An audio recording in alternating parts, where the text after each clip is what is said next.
I don't know if I'm ready. I don't know if I'll ever be ready. You have no choice.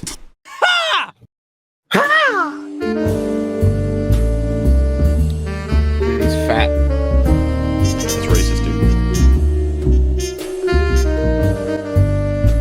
Today's episode is inspired in part by a recently viral YouTube video called Shut Up About Plot Holes from Patrick H. Willems. Christ, So if he's you'd like a more shitty. That is fucking. That is. Yeah, this is why we're gonna have to do a lot of rewinding. He speaks really fast, and I don't Is know that- why. Is that that I his thought normal Ben voice? Shapiro talks fast. I mean, holy shit. I mean, is this guy like trying to sell me something? Well, this is the Because- thing. I don't know. wow. I don't know what is the point exactly. But yeah, we're gonna have to. This is gonna be tough. But here we go. I already feel like rewinding Can a you little like bit. can you like slow it down by like I don't think I can. 25%? Oh, I hate that face. A Is that recently him? viral YouTube video called Shut Up About Plot Holes from Patrick H. Willems. So if you'd like a more detailed why are we talking about this context, you may want to Then what's the EFAP episode about? Shut up about plot holes. Yeah, we've Feature responded on to this that channel. one. Yeah, because when you type in "shut up about plot holes," that ours is the second thing that pops up after the first Is it- shitty video. Is it definitively that, or is it just because of your? You remember, search results do sort of go towards your biases. Mine are the only one that matters. If you try it in like incognito mode, see if it pops up. That would be interesting. But Do you think he talks fast to like make people not even realize he says something stupid? Yeah, even in incognito mode, we are the number 2 result. If you type in "shut up about plot holes," sweet. we are number 3. Also, every other video is apparently shitting on "shut up about plot holes." There's very few people who fucking support it, aside from Yeah, that's- Bob Chipman apparently. 'Cause Also, if 190,000 views is viral, then every video we make is viral. anyway, yeah, let's. So if you'd like a more detailed why are we talking about this context, you may want to check it out there. And while you're doing that, maybe check out and make sure you're subscribed to the Escapist YouTube channel. No. And perhaps you'd also enjoy following my YouTube channel. Anyway, in this video, Willems Ugh. essentially communicates 3 main points in descending order: that the overwhelming majority of film criticism and/or analysis video essays currently popular on the web seem to be mostly people attempting to find funny and/or angry new ways to read off lists of quote-unquote plot holes from individual movies, that the already nebulous definition of How what is it nebulous? It's Nebulous definition. That's It interesting. is, yeah. It is. Well, people first off don't even know what a plot is, let alone what a hole to apply that as a negative thing. It's pretty straightforward, though, right? Plot line, hole in the line, plot hole.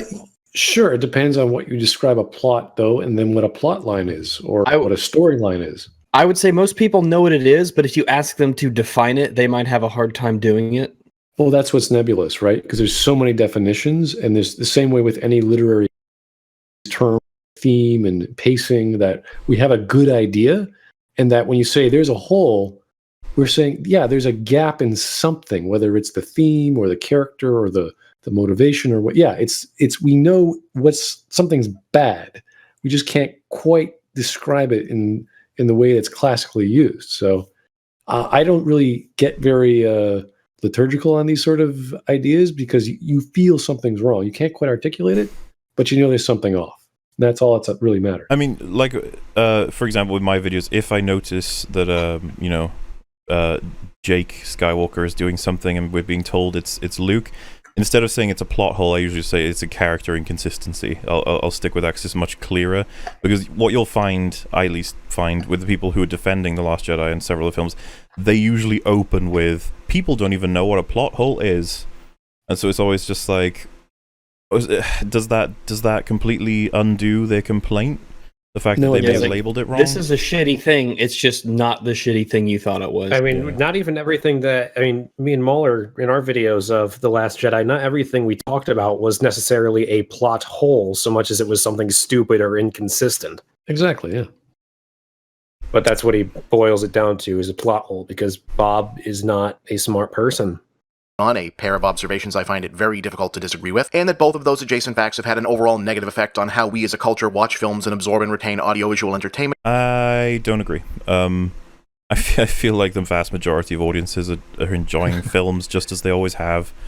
We as a culture do this. We as a culture don't do that. Big, broad generalizations are just not a good argument to make. I mean, if anything, me being more analytical about movies made me appreciate the good movies a lot more. Yeah, I was about to say that it'd probably be better if people did care more, because That's not then a people would have to concept. write better stories. This is the big problem that I've noticed with MovieBob specifically, is that he will pretend like he's listening to the opposition and arguing against them, but obviously the easy way I could say this is straw man, but I genuinely don't even think that he has any semblance of thinking it's a straw man. Like, he actually is convinced that everybody thinks that everyone on the opposite side is the way that he's portraying them in his videos, and it's like, you just don't listen to these people at all.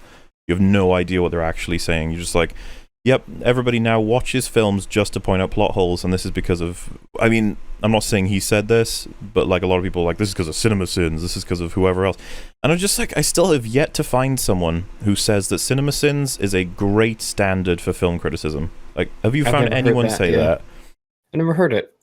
People always tell me it's just for entertainment. Yeah, it's funny. I've never heard people say that they watch CinemaSins to know whether or not a film is good. The fact that CinemaSins rips into every film in existence, to me, sort of like, isn't that evidence that it's not like they actually have a standard? They're just sort of ripping everything down. Well, they're consistently ridiculous. Yeah, and again, don't confuse this with me saying that CinemaSins is good content. I'm not. I'm just saying that I find it interesting how much people blame CinemaSins for everyone hating movies. So, yeah. As a long-term experience by training a generation of audiences that the smart way to view narrative film is through a pedantic, overly reductive lens that grants outsized value to mechanical precision and flowchart box checking. See, but I can do the exact same argument to him in reverse. He says say for example, if he's referring to us that we're overly reductive, as in we take what is a cool idea about something and we reduce it down to this person walked here at this time and that doesn't make sense, therefore the idea is broken. I could make the reverse argument and say he's overly... What is the opposite? What is the overly antonym? Forgiving, or he's got very low standards, or he what's the antonym to reductive? Anything... Is there an antonym to reductive? Let me check, because I have the source. Antonym to reductive. It depends when you're talking about story analysis. You could have enhancing or enlarging. Yeah, go with that. MovieBob enlarging. Well, what I'm saying is they take something that's, I would actually argue sometimes is benign, and then they make it amazing. And they just talk about how it's amazing. Like, like Just Right takes the Holdo thing and then turns it into this incredible act of storytelling when it doesn't even make sense at the core. So what they accuse us of doing, I'll accuse them of doing in reverse, is what I'm getting at. And pretty much, yeah. And I thought anyone else was trying to say something. If I've stepped on anyone's toes, you're welcome to go. In regards to the structural approach to critiquing something, it doesn't have to be overly structural. You can minimalize every single aspect that a story needs to have, and it depends on how fine-tuned you want to take it. If you're doing a drama, then obviously you're going to focus on emotion. If you're doing a space opera, then you have to focus on sensationalism and melodrama and the elements that make that franchise or that subgenre work. So, yeah, if you don't have lightsaber battles in a Star Wars movie, it's probably not going to be one of those boxes you have to check. It's the same with the other franchises like Bond. Does Bond have a gadget that does cool things? Does Bond get do a car chase? Yes or no? So that doesn't mean you can't do that or cannot not do that, but it's something you expect because you've seen it before and you know how this is going to play out.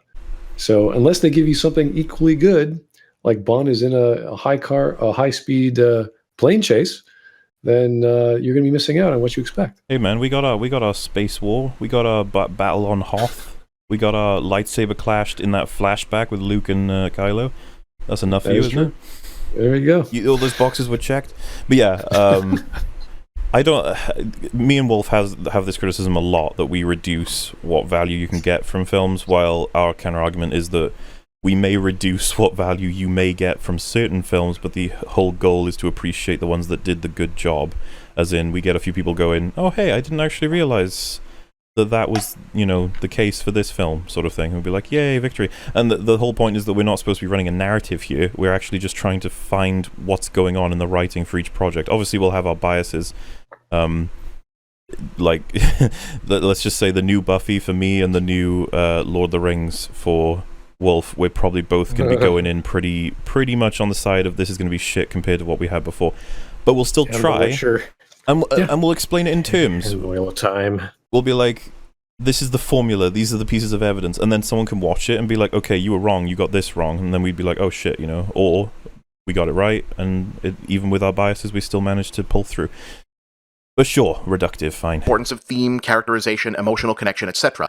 Okay, we're gonna have to rewind, because fucking hell. Overly reductive lens that grants outsized value to mechanical precision and flowchart box checking, while diminishing, if not outright dismissing, the importance of theme, characterization, emotional connection, etc. So Themes. yeah, but this is the thing, though. I don't actually. It's a meme, but like, I don't think memes. I don't think themes are worthless. My point in the video was that the themes are broken in The Last Jedi. I understood what they were going for, but the execution was horrific. And the existence of themes alone, whether or not they were executed well, is not enough to just say the movie's now good. It has theme. Well, you're talking about another very nebulous term. Theme can be many things to many people. Characterization, again, not so much nebulous, but there's all these different ways you can characterize something, with setting, with dialogue, with the way they dress, the way they walk, the way they talk. Yeah, these are all important. And if you know how to hit those notes, then you can tell a story with no dialogue and just have complete characterization in 10 seconds.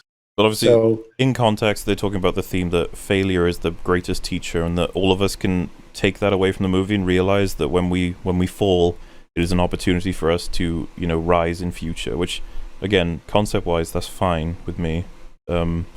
Execution-wise, there's conflicting elements in The Last Jedi that confuse the hell out of me in terms of how that works. For example, Poe's whole storyline, he does the right thing at every turn, and he's completely chastised for it, and apparently that was his learning curve through failure. It makes no sense at all. Yeah, I'm not against themes either. I reference it almost every time we stream now. But The Gray has a ton of themes that are pretty subtle that make the movie way better than what it is if you take them out. And the movie does it really well.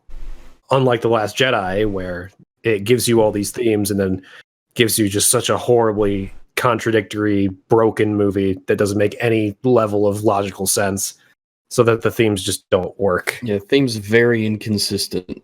And it's interesting when you said, like, we potentially outright dismiss the emotional value, when it's just like, I can't tell you what you felt, and I completely accept that you would have felt potentially anything from 0 to 100 in any emotion. Same for me. It's just that's a different discussion. I completely accept that that's 100% valid. If you want me to talk about what it made me feel, I'll happily do it. But again, to me, I'm just like, that's a different conversation. I don't ever say that feelings aren't relevant whatsoever. Like, it's... Yeah. But what we can, that's the thing when you talk about emotions versus things like plot and structure and characters and things. It's really hard to argue with somebody about emotions, but what you can do is you can say, all right, A happens, B happens, C happens. And we've established that there are these rules, and there are things within the film that go against these established rules, and we can point them out. Yeah, and in most circumstances, you can agree with people on what those things are. And you can form arguments, and you can discuss and analyze those things. If you take, this is, of course, have anything to do with the feeling that you have about it.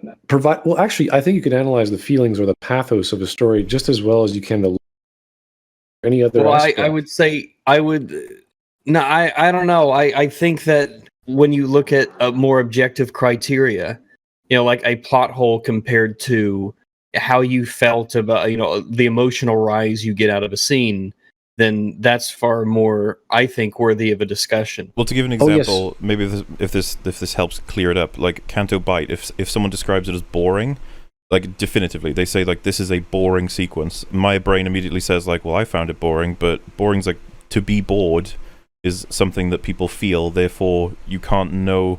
Like, there's plenty of people out there who would have been excited, there's plenty of people out there who would have been scared by Canto Bight, who knows.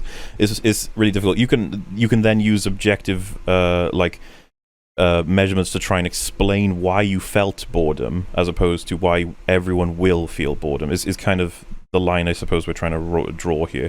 Yeah, we're not looking at the reaction that you personally get. Like, you could like something. I could say, yeah, this is a very dramatic scene for you, or I could say it's a very dramatic scene for me. You're like, yeah, it was kind of dramatic. That's not the pathos I'm looking at. I'm looking at the elements within the scene that we can all just step back and remove ourselves from and say, okay, we know why this character is acting the way they do. We know the reason why they are feeling or they are trying to do something. That is where we can derive our own reaction from. But we're not measuring our reaction. We're looking at the characters doing their thing. So, like, the reveal for, Vader being Luke's father, you'd be like, that's easily a scene of shock, and you can describe that through what happens, maybe the music cues, the acting. You can use the extra media on top of that, yeah. But you like that whole scene by itself, to know that someone is your dad, like that, just the idea of that, and then see how it looks in Luke's face. Yeah, your reaction to that will be, holy crap. But you can understand what's going through his mind right there just by looking at it. You don't have to contemplate exactly what's going through his mind. You have to invent it. You can see it, and it's very clear. Oh yeah. So those elements are completely objective. We don't have to say, well, I was feeling way more sad than you were. That's why I think it's the best scene ever. No. That's not what we're getting at. We're getting at the mechanical components of the composition of the scene, which have the ethos, logos, and pathos within them, and how they work to you believing in that scene and what the scene is actually showing you, not your emotional reaction to, oh, this is extremely scientifically accurate, or this is way more dramatic than before, or whatever. No. It's just the actual elements we're looking at. I agree, because I think what he's doing here is trying to imply that you cannot argue those things mechanically, and yeah, that's very strange to me for me to hear. Observation I also find it very difficult to disagree with because I can't find any reason to. Yeah, another recent essay released a week prior by Lindsay Ellis, a negative but thoughtful review of the live-action remake of Beauty and the Beast. Do you hear that? Negative but thoughtful. I'm sure that me and Wolf could never fall into that category. Negative but thoughtful. No negativity. These are gentlemen.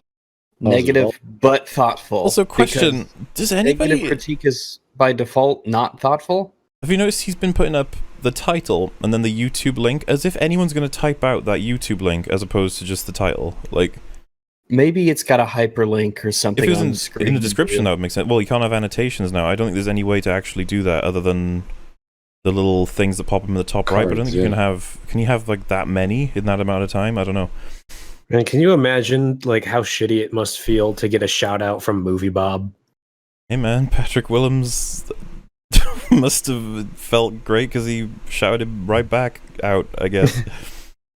Express some of the same sentiment amidst additional context that popular culture's current plot hole fixation has reached the point of making films themselves worse by encouraging filmmakers to craft narratives more concerned with responding to or heading off criticism by mechanics of... But that's not true.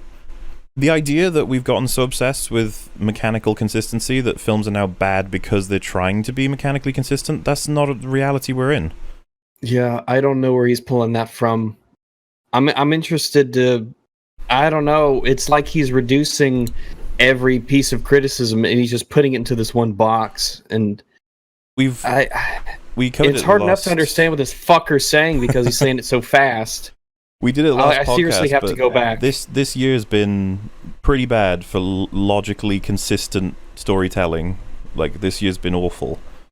So the idea that it's creeping up now and costing movies their quality is ridiculous.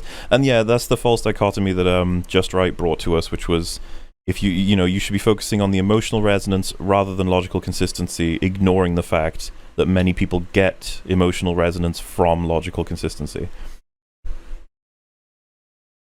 But yes, we same can sentiment amidst yeah, we'll see. Additional context that popular culture's current plot hole fixation has reached the point of making films themselves worse by encouraging filmmakers to craft narratives more concerned with responding to or heading off criticism by mechanics-obsessed, trope-fixated YouTube critics rather than... See, I don't buy the idea that if audiences want coherent plots and storylines and, the logical progression of things in a film, I don't think that makes films worse. If anything, it exposes bad writing. I don't buy that. I don't buy that if audiences have higher standards for films, then films get worse. Yeah, I know. It's again not understanding what plot is. I wish I knew he defined his terms of what a plot is and what a plot hole is. Then we can say, okay, now we know what the audience is learning about, because there's all these crazy critics that are looking at plot holes and making it a big deal. That suddenly the scriptwriter is now going to say, oh, I better start making my science fiction story be logically consistent and have all this lore that matches up in the next story. That's a good thing. This is always going to be a good thing. And to neglect that is to neglect an entire component of the human experience, especially in oral or written tradition. You don't want to just start telling a mystery story or even a child's story, a horror story to scare them to going to sleep. You don't want to start screwing up how the magic monster doesn't work anymore. It's like, wait a second, that's you at night at 6 o'clock. You said 5 o'clock. Like, you want to know what the hell you're talking about. You have to keep these memories alive. You can't just start making crap up. And when we go case by case for these things, because they always just blanket it, they're like, oh my god, you're obsessed with all this logical stuff, when let's be honest, if you fixed it all, it would just be like the film would be ruined. And I'm always just like, case by case, you make all these small tweaks. Like when someone literally just makes the mistake of reading something out wrong in the film, or they say 13 when later they say 21 as a recognition of how many things there are in a thing that matters. You should be like, literally just tweak that back to the correct number, or don't have that reference there, or do this there. Like tiny things, and then people are just like, no, you've ruined the whole film. And how strange is it that, for two things, one, it's almost as if he's saying, he talks so fucking fast, I didn't quite catch it, but I'll rewind it in a second. But I think he refers to YouTube critics as like a derogatory term, which is ironic considering MovieBob is a YouTube critic. Yeah, but he focuses on the right stuff while we focus on the wrong stuff. Oh, okay. And it's strange that movie critics seem to be the ones who are excusing bad shit in movies the most, when you would expect them to be the ones calling it out the most. It's like they want these movies to be good, is the vibe that I get. It's like they really want these movies to be good, which is why we get shit like Rhino Milk. Yes. Filmmakers to craft narratives more concerned with responding to or heading off criticism by mechanics-obsessed, trope-fixated YouTube critics rather than delivering a satisfying and lasting experience. Oh man, that's so annoying to hear. Rather than delivering a lasting and satisfying experience, as if do I need to say false dichotomy? It's just like, that's it. There you go. I'm curious how The Last Jedi is gonna last. In terms of its timeless appeal. I don't see it. I don't see the timeless appeal in The Last Jedi. It might be talked about forever if in that way it's timeless, but not for infamously timeless. We should just throw away all the Sherlock Holmes stories and Christie novels, just all the logic. Just poof, no one's going to read these ever again. This is what I mean. It's just like way to just completely misrepresent the other side.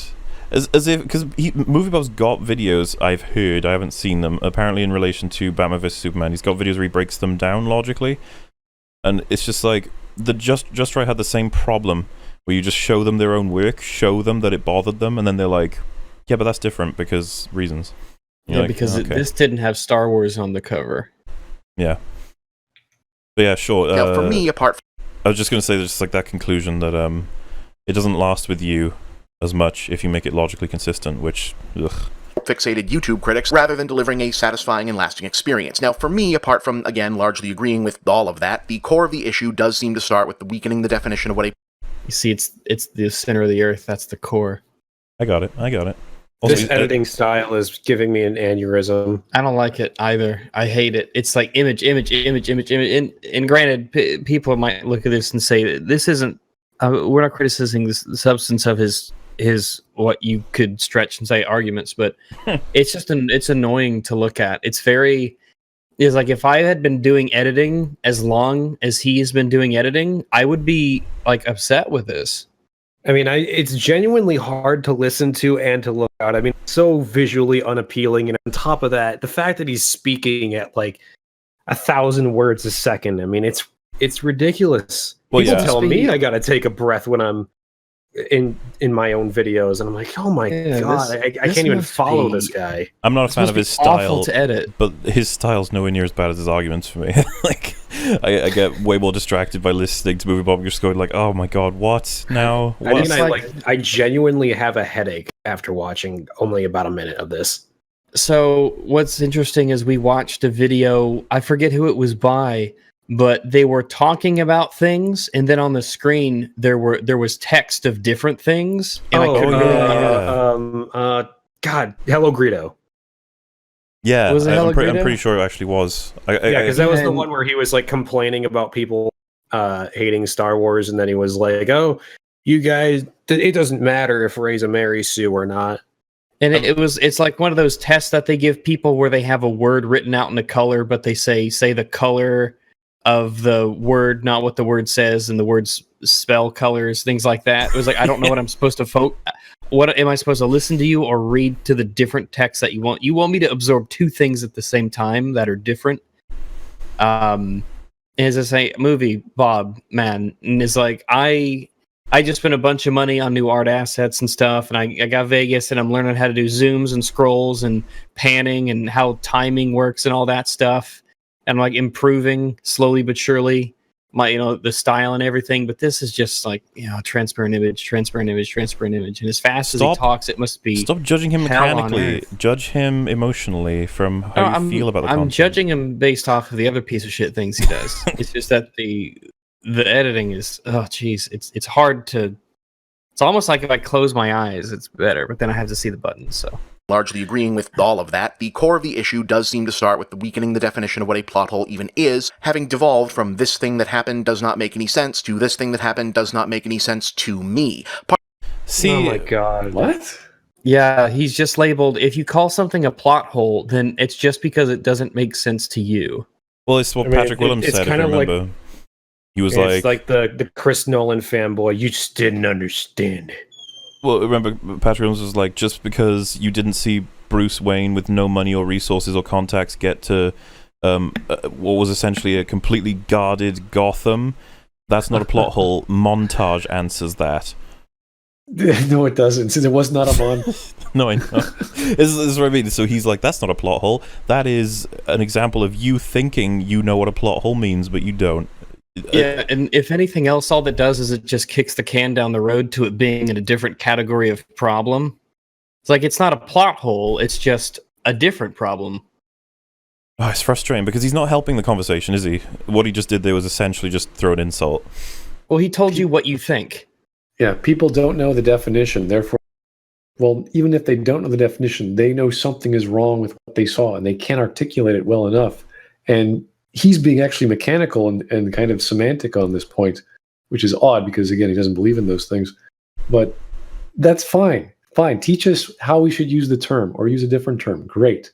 We're still going to complain. We're still going to have problems. Well, now we can have a better vocabulary. Do you remember when Patrick Willems was like, people don't know what the definition of plot hole is, and then like immediately after he says, this is what it means as far as I know, or something like that. He like says, this is what it means to me, or something. It was just like, wait, And but- yeah. but even that's good. But even that's good because you always define your terms. My problem is that he's saying it's like other people's definitions are wrong. My source for my definition Yeah. is me. It's like, what? And then he says that you can find plot holes in anything. I don't know. Exactly what it is. You can But find it at least everywhere. I can appreciate Patrick Willem at least saying that this is what I think a plot hole is, so that at least we can like peer Sure. into his Yeah. crazed mind.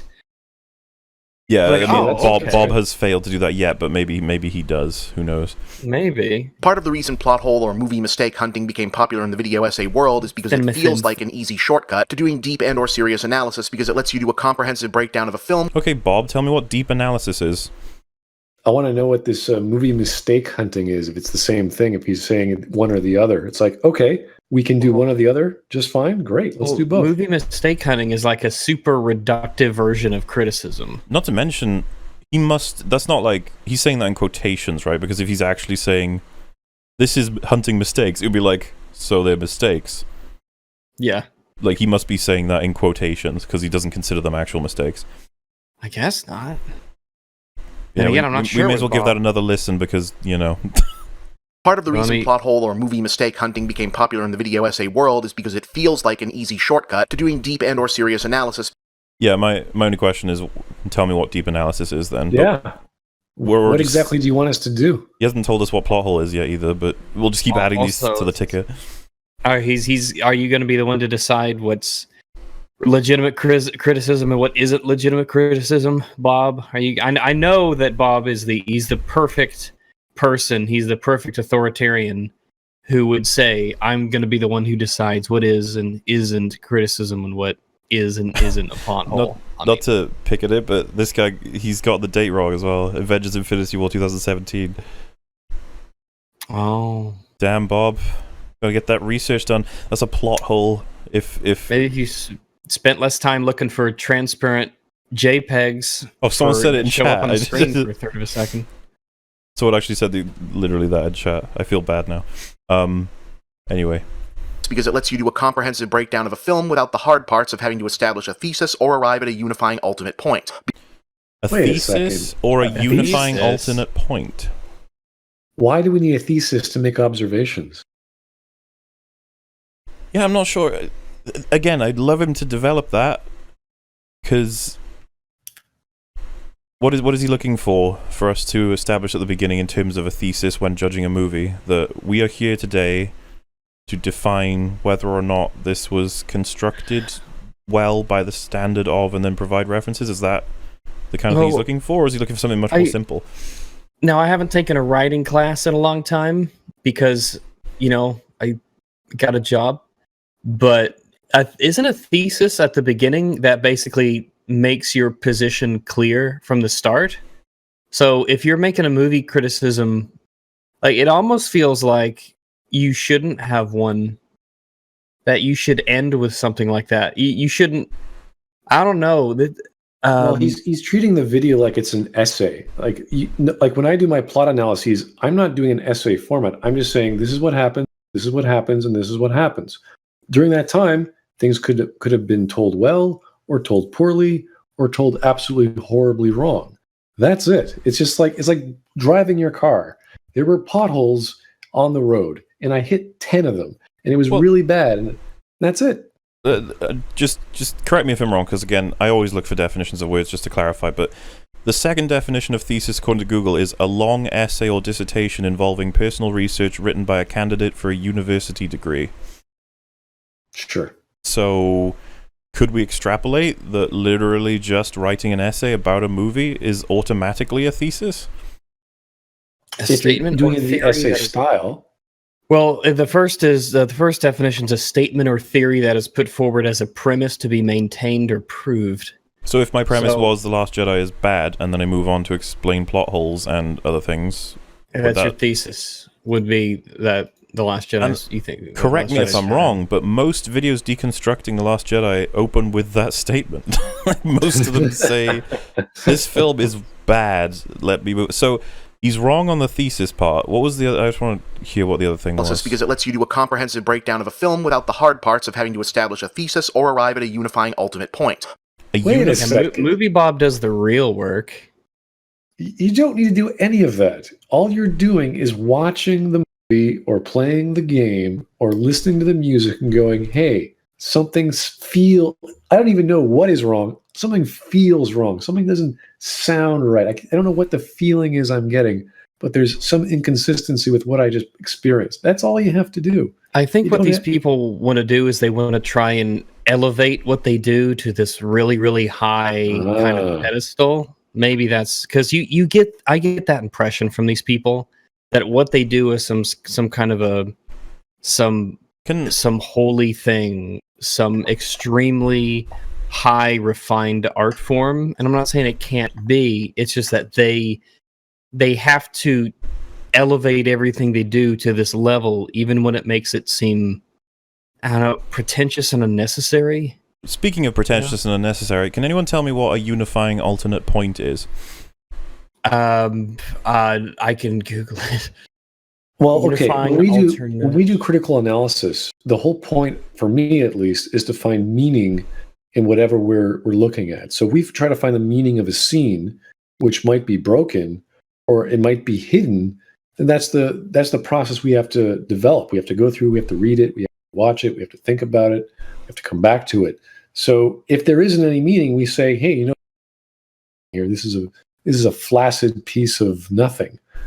That's it. That's the point. That's what we've discovered. If we find that there's layers and layers of something that works on a dramatic level, that works on a scientific level, logically, whatever, then we're like, wow, look at all this stuff. And if we just pay attention and listen, maybe to foreshadowing previously or to the big reveal, we could have seen it coming. We could have experienced it more.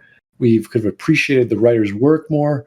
If there, of course, there's something there to deduce. But so if not,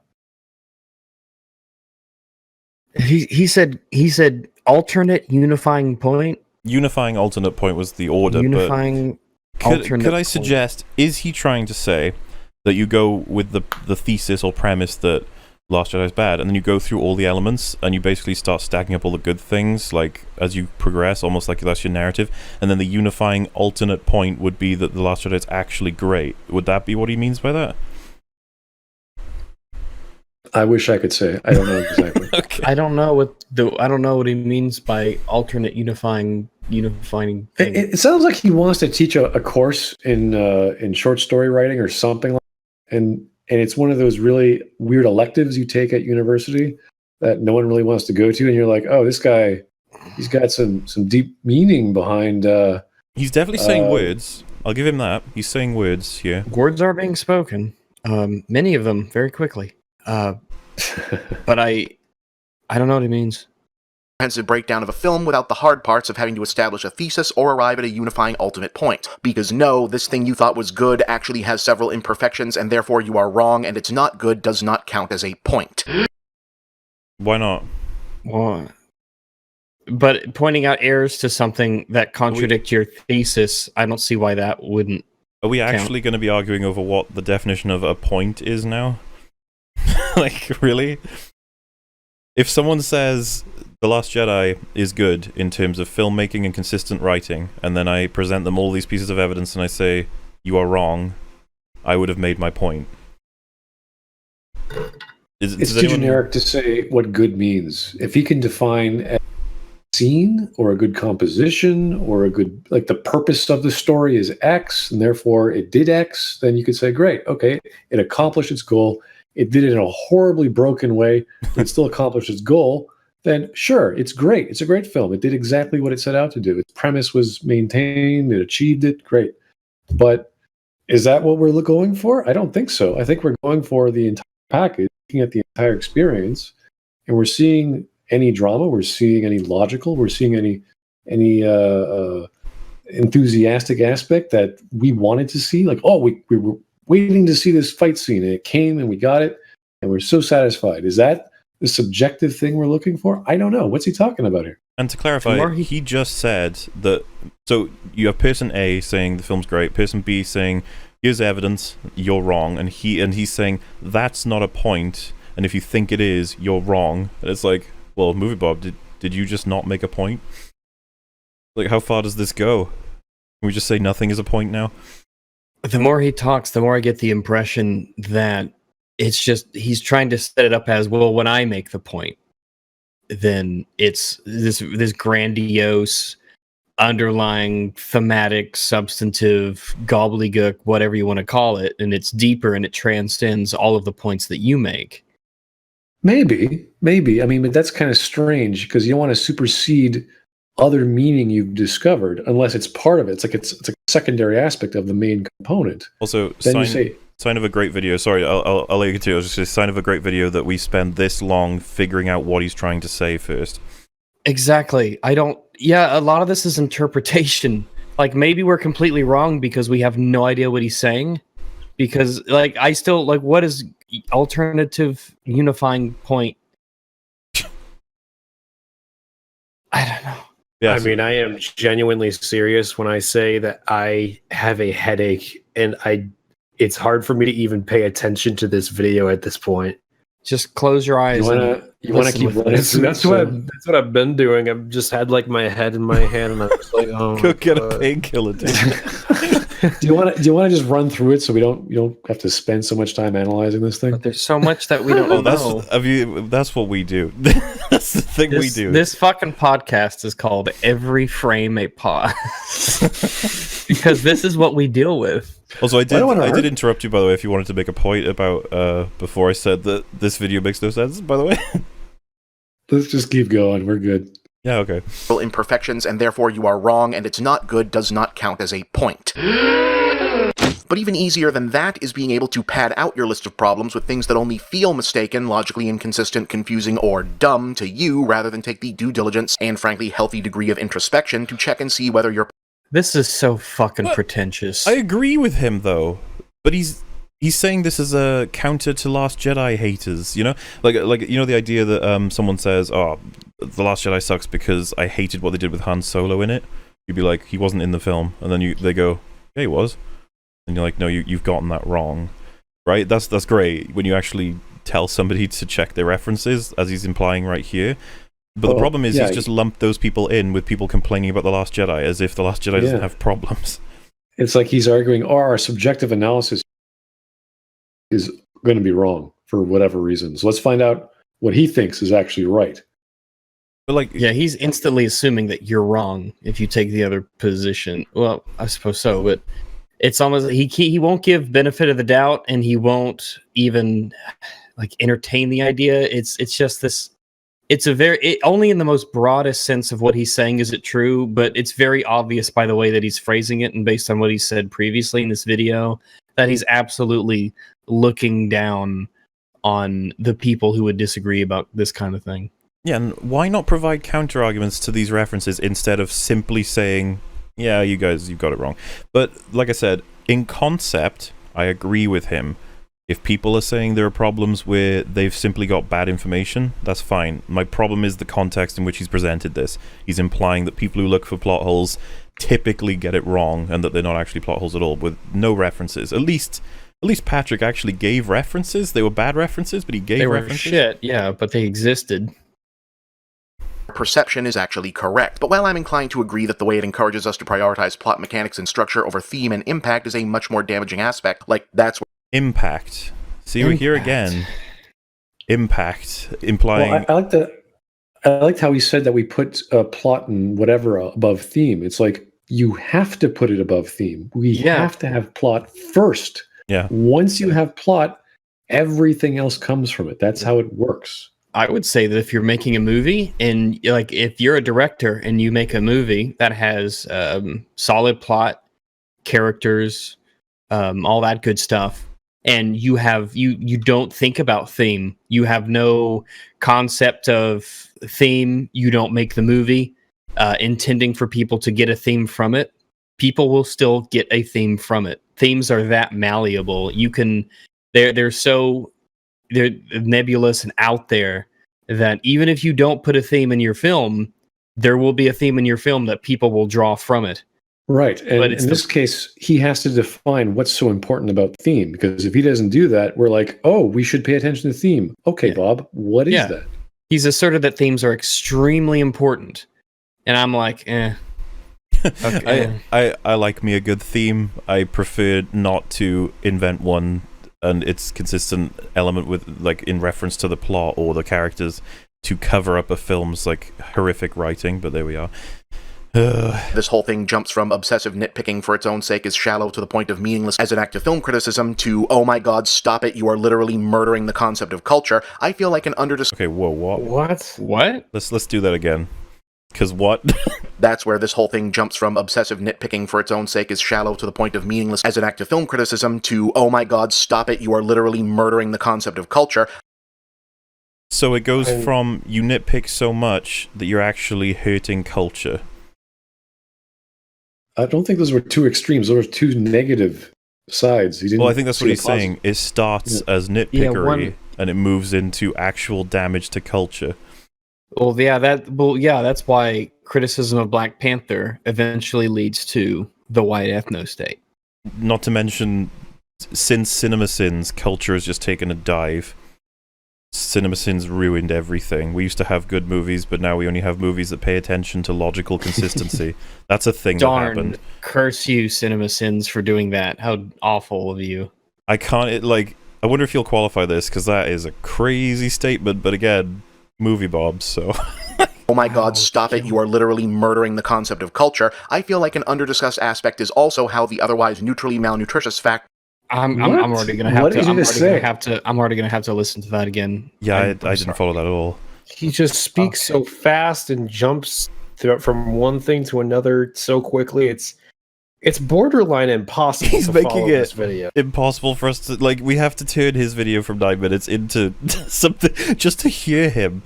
Yeah, this is 9 minutes of video, but it's like 40 minutes of actual gobbledygook that he's spewing. So let's see if we can derive some meaning from it. I stop hate it! You are Patrick literally Willems, but I'll at least say thanks for being clear. Relatively thanks for speaking like a normal human being. And the style is easy on the eyes for the most part.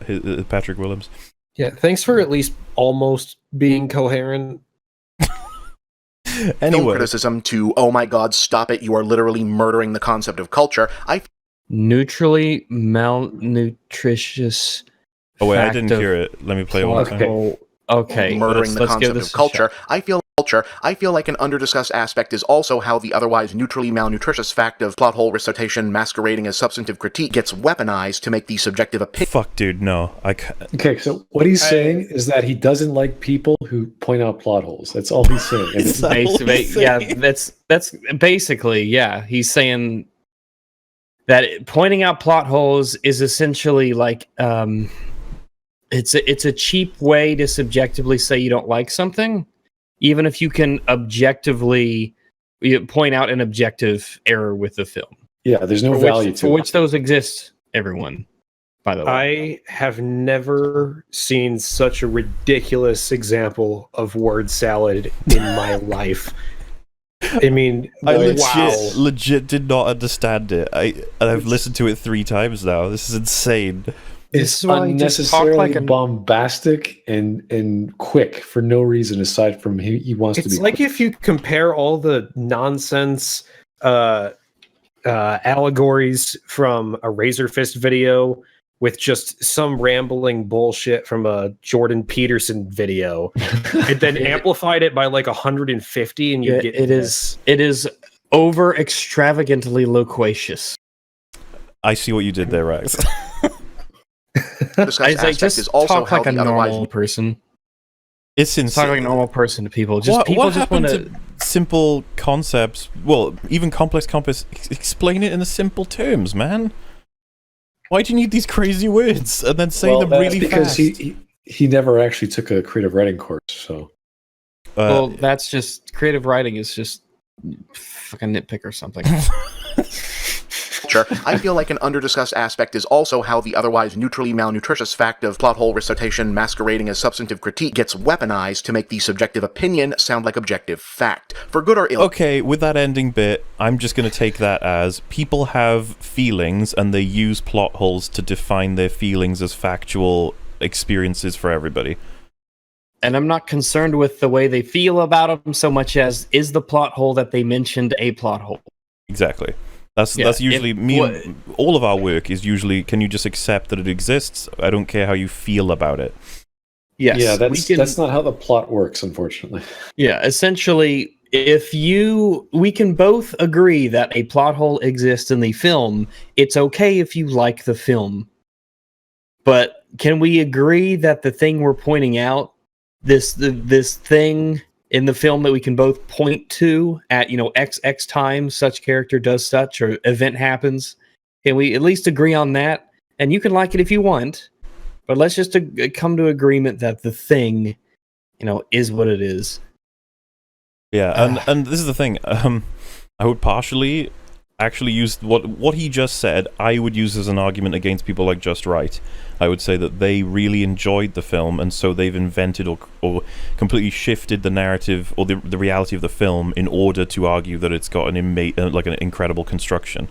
So they're arguing their feelings as factual information on screen, which they've lied about. But you don't need to just say it. You can actually show it. You can go, okay, so just right when you reference the Holdo scene, and then you talk to him, and then you can see what happens. You don't have to just say that they're wrong. You can actually show that they're wrong. It makes it have more substance. But obviously, when you're speaking this fast, I don't think you can shove anybody else's references in here alongside it. It would just be chaos.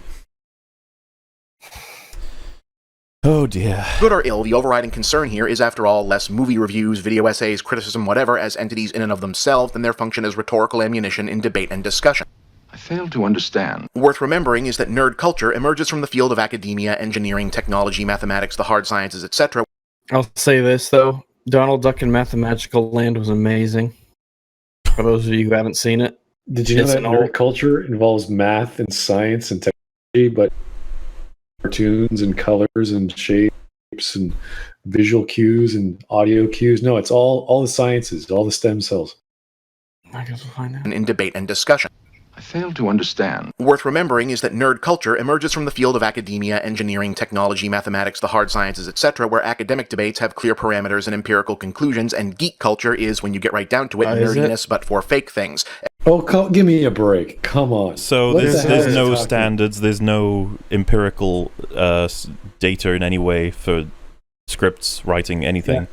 Yeah. Nerds are X, geeks are Y. Are you giving me is this crap? Come on. He's saying that he's a nerd and he's super intelligent and smart because his kind of nerdery. It's the same thing, but when he does it, it's a nerdery. So it comes from mathematics and the hard sciences. But when other people do it, it's geekery, which is different. Next levels of how great I am because I'm not from Group A, and Group B is this. The fucking post hoc shit people do for the fucking Last Jedi is insane. He's been doing this well before the Last Jedi, I think, but you are right, though. Probably. It just brings it to the surface. Oh my god. Understood that no matter how serious you could get yourself to take it, the fact that there couldn't ever actually be a true empirical conclusion to debates like, is Superman stronger than Captain Marvel or Picard versus Kirk, was There could be. It depends on what information we have. Yeah. You can, I mean, like, I know it sounds a little like anal, but you can measure force. Force is a thing that can be scientifically measured. So the one or the other is we do that. Well, you're referring to midichlorians. Maybe. Everything must be Star Wars. For Kirk and Picard, I mean, I'm sure arguments can be made depending on the scenario, but it's just like those are wow. What do you think happens when you do these things? Like you go Wolverine versus Hawkeye. You go, well, Wolverine, because anything Hawkeye does won't be permanent. And this discussion he just brought up, I mean, yeah, you can talk about that. There's a channel called the character battles between each other, and they look at the math and the science and the believability of it. But this is a total non sequitur. He's just rambling on topic. Like, I feel like this is non sequitur the video. Yeah, I'm not sure how this assists his point, really, but I suppose the overall point is that you cannot distill media or art down to a scientific level like you can with science, math, whatever else. So now is objective criteria bad, or I don't understand. Yeah. Is it good or bad? I guess that's the thing. He did highlight that it's possible, but now he's kind of saying that you can't do it really. He chose odd examples, like is one character better than another? You know, what do you mean by better in what sense? But I mean, it's a different thing to say. Can you find out objectively if this is a plot hole or not? Which generally you probably can. And is Kirk or Picard better? Like those are two comparable things that you could reach a conclusion with using the same thought process. And yeah, I'm curious, like, what, in a fist fight or in a logical debate on what should be done about X, Y, and Z? Like, yeah. I don't like it, because listening to him, it makes me feel like, what, are you saying that the conversation should just start and end the moment you bring it up? You'd be like, well, there's no way to know, so give it up. It's like, well, we do have actual things to reference here. We have facts about them. We have events, choices they've made. These are things that happened. They are definitive. He's implying is like, no, there's about as much substance in that as deciding whether or not a ghost would win in a battle with a vampire. It's like, There never actually be a true empirical conclusion to debates like, is Superman stronger than Captain Marvel or Picard versus Kirk, was part of the fun of doing it. It is Kirk, though. It's Kirk. James Tiberius Kirk. Wait, he's saying the fact that you can't get an answer is why it's fun. I think it's the process is fun. I would agree with that, but there's several examples where you can get a conclusion. Like I said, there are just some that are just definitively like, oh, well, yeah, that person would win with what we know facts-wise. I suppose we'll never know empirically because we can't have them battle in real life. Is that his point? I mean, it depends. You would have to, assuming that you can have true-false premises, then maybe that's the case. Like if there was, like, in canon, objective measurements of strength or something like that, then you could use those and come to a conclusion. But yeah, if he's trying to argue that lore is bad and focusing on all the details is bad because you're not focusing on, I can see where he might be going, but there's nothing wrong with who would win in a battle. What would happen if these two starships from different lore came together? There's nothing wrong with that. There's nothing wrong with experimenting and having fun with culture that you've had in your childhood. He's not saying there's anything wrong with it. He's saying you can't get an empirical answer. So what? And the thing is, like, there is a right answer, but whether or not you can reach it, that's a different thing. We'd need more information in the scenario where we couldn't get the answer. For example, like, what's stronger, vibranium or adamantium? It's like, well, we need to ask the writers if there's no reference, or look at what they can do and what their limits are. And you'd be like, there is no answer to that empirically. It's like, well, no, there would be if we had the information we need to get the empirical answer from the because universe. There is an answer. One of them, they're not exactly the same. Imagine there's just a scientist in one of the movies who says, vibranium, I've never heard of it, I've only worked with adamantium, and then they go, oh, it's twice as strong as adamantium. Then we have our answer. Because that's officially a rule now, because a scientist said it in the universe, meaning they would have researched it. Do you get what I mean? No, because the scientists had a moment of weakness. I don't know if this is kind of like an argument for it's not empirical in our universe because it's fictional, but you can get an empirical answer from the fiction, if that makes sense, like its own context. Well, yeah, it's a true-false premise. It's basically, if you take a fictional world, there are true things that exist within a fictional premises. You follow that, Smud Boy, or have you got any different kind of take on it? I want to know where he's going with it first off, because he sounds as if this is impossible to achieve. Mm-hmm. And it's like, well, it's not impossible if you read all the lore or you have access to all the lore. But I want to know where he's going with this, because what's his point behind doing it? It is Kirk, though. It's Kirk. James Tiberius Kirk. It just is. But now it feels like a growing segment of geek culture believes, or wants to make itself believe, that subjective opinion on art, entertainment, fiction, etc. can be empirically settled with a correct answer if only the almighty algorithm can be supplied with enough hard data, and thus But the definition defeats itself if it's subjective. Yeah, I was going to say the false premise there is, like, you can prove your subjective thing to be factual. It's like, but they're two different things. Yeah, but then it's not subjective. We're not trying to argue from a subjective perspective. We are starting with objective observation, and we're saying this is what's going on right now. I'm seeing it, I'm hearing it, and then the next scene, this is what's going on. That's all we're doing. And then we're taking a step back and going, wait a second, why did that happen? That's not what the guy wanted to do in the first part of the movie. He wanted to go to X. Why is he going to Y? That's a plot hole. That's exactly what we observe it. And then he comes back with, you're just arguing your feelings. And you'd be like, that's not my feelings. Well, I mean, I guess I could feel it, but it's also true. Yes. Well, no, he's your already from the perspective of the lore. Objectively true, yeah. Because he this whole spiel on how you can never know enough to know what is, Kirk versus Spock or whatever. Like, okay, well, yes, you can, and it's all observable, and it's not our opinion. That's just what the lore is telling us. This is what the fiction is telling us. So, what's your argument? It's not possible? We know it's possible. It's not our subjective interpretation. We're listening to the damn freaking movie. It's what the movie told us. It's not what we're making up. And our subjective opinions can reflect an objective truth. Exactly. Yeah, like It's just not true because we think it is. It's just we have the correct opinion about something that's objectively true. I think that's actually tied to where all this confusion comes from. The idea that you could never feel something that's definitively a fact, like, because it's important. Because basically, like, you know, I don't need to tell you that I feel like water is wet. You'd be like, yeah, Water isn't wet, first off, but here's a good explanation. All right, I feel that 2 + 2 = 4, but it's not true because I feel it. Those things just happen to both align together. Yeah, and when we Right. present it to him in an argument, we don't start with I felt that character should have gone to X because they said they were going to X. We go, character said they were going to X, and then they went to Y. Respond to this, please. And then they go, that's just how you feel. You go, I haven't presented my feelings yet. Yes, I haven't told you how I felt. Yeah, I could feel that that's the case. I could feel completely differently. I'm asking you to respond. Yeah, like I could have no problem with this personally. That's actually, yeah, that's something that a lot of people miss. Is like half the tiny complaints that me or Wolf may have in movies. They have no idea whether or not it actually bothers the shit out of us or not. It's just stuff that we can pick up. We could be like, oh, this is something that they made a mistake with. This is something they made a mistake with. Yeah, and that adds up. Yeah, and You might not have noticed it, but your brain did. And displaying the fact that it happened does not tell you what we felt about it definitively unless we say it. I suppose it's all about communication, I suppose, defining your terms and then letting people know the differences, or you could just say a bunch of things in a row and hope that the audience can pick it up for themselves, I suppose.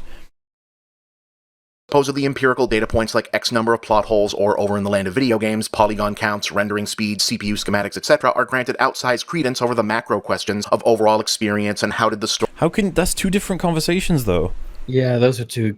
He is just saying a lot of stuff right now that do not connect. There are words. He said, like, words. you go, let's say, for example, someone's like, let me report on the technological achievements of the PS4 and Spider-Man, the new game that came out on it, and they talk about the graphics, the port, if it was one. Let's say it was originally a PC game or something that got ported, and he's talking about the optimization. Then it goes through all the different features you've got for controls, all this objective stuff, and then he says right at the end, to be honest, guys, I played it and I loved it. I thought it was amazing. I thought it was a great representation of what's in the comics. I really enjoyed myself, and to be honest, I think I'll be playing this game through again. It's like, there's a switch between I displayed all these facts for you, and now I'm going to talk about how it made me feel. And he's just treated it as if, like, you choose one and you diminish the other. And that doesn't mean they can't interact in any way. It's just that they're kind of two different conversations. Like, you can say Spider-Man runs at 30 FPS. This, objectively, you could say, I don't know if I assume it is because it's on a fucking console. But let's say Spider-Man runs at 30 frames per second. So if I was to play that game, that would bug me, and that would take away my enjoyment. So you can have two things that are parallel, but they're different. It's objective that the game runs at 30 FPS. It is subjective that it bothered me. Well, it's objective that it did bother me, but that's, how I felt about it. Then that gets into two different things too, but you see the point I'm getting? Yeah, it is. I just feel like he's blending them by design here. Like he wants to blend them just to make this more confusing. It is a strange aesthetic way he's combined them. etc. are granted outsized credence over the macro questions. So that's the key point. He says they're granted outside credence. They're granted outside credence. The technical stuff is granted outside credence to the experience. The audience has is always going to be subjective. Exactly. But you can observe that these things are objective, but we're talking about apples and oranges here. So I don't know why he's bothered. He says it like credence. But that's the thing. He said it like it's wrong. If I'm to get this right, I haven't checked the words yet. Granting outside credence, as in something has relevance outside of experience, or is that what he's trying? Because I would say that's true. The objective stuff is the stuff that we can all see, hear, and understand and talk about. What he means. While the subjective stuff is, all four of us would have reacted differently to The Last Jedi. It would have been very close, probably, but it would have all been different. If you could scale emotions, we'd all be completely different. Well, let's imagine that this new Spider-Man film has polygon count for the character, 10 frames per second, 32-bit graphics palette, very low tech stuff. Would that lose the immersion? I don't think so. If the whole world is presented that way, and we believe in the world, Who cares what it looks like realistically or believably or photorealistically? That's the experience we wanted. That's what we got. That's what we're watching through. We're still watching through it. We play to the end. We've had this experience. We can play with that willing suspension of disbelief in our head just fine, regardless of the technical achievement of the game. It's some people, yeah.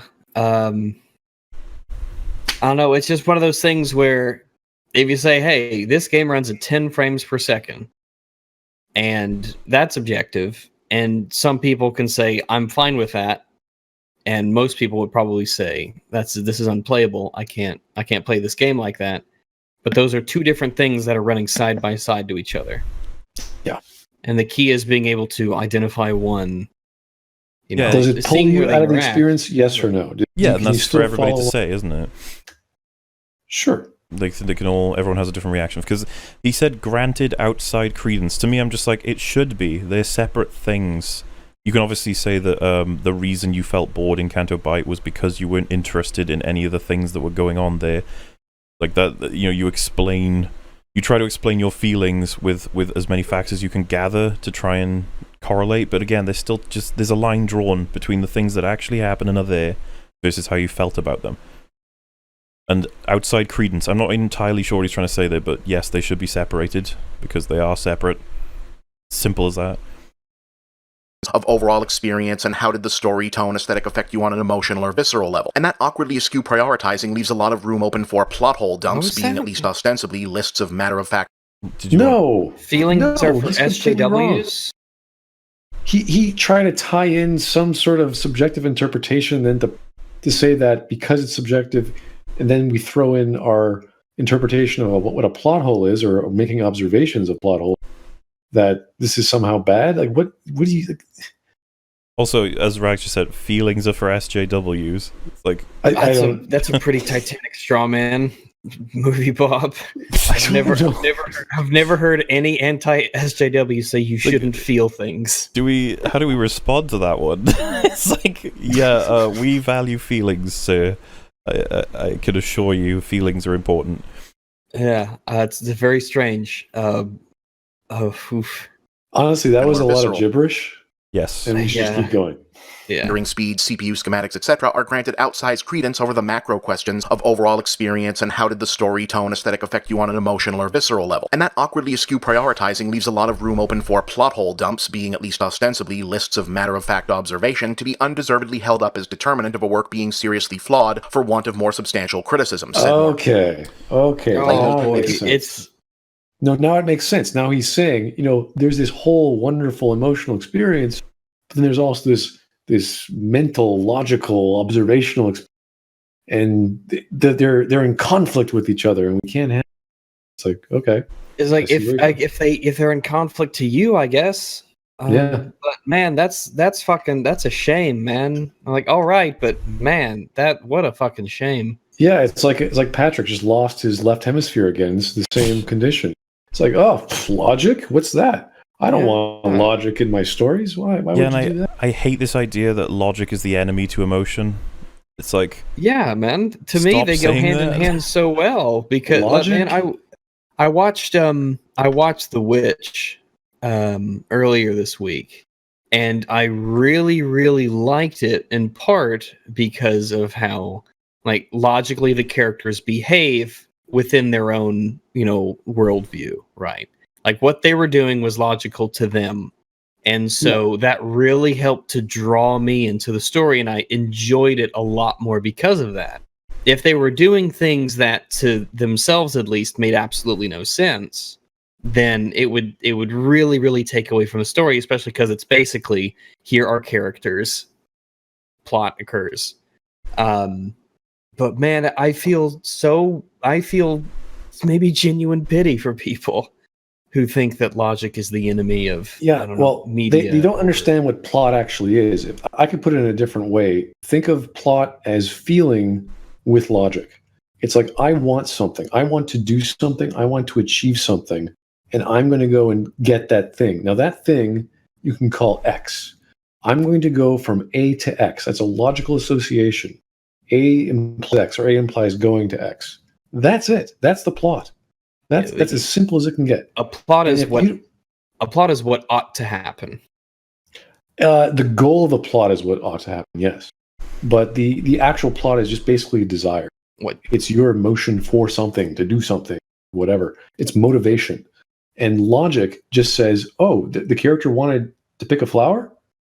Why isn't he picking flowers? Why is he running around the house? Like, there has to be some correlation between... Just a random example, like, somebody hits you, you get angry. That's logical. There's a logical progression of events there. Just because it's emotional as a reaction doesn't mean now that logic has to be flown out the window. Like, no, that makes sense. Yeah, you have a plan or a goal or a thing. Yeah, it's logical that people have emotional responses to things. And again, they get completely like separated into, you can have one or the other, you cannot have both. Or that one takes away from the other. It's just nonsense.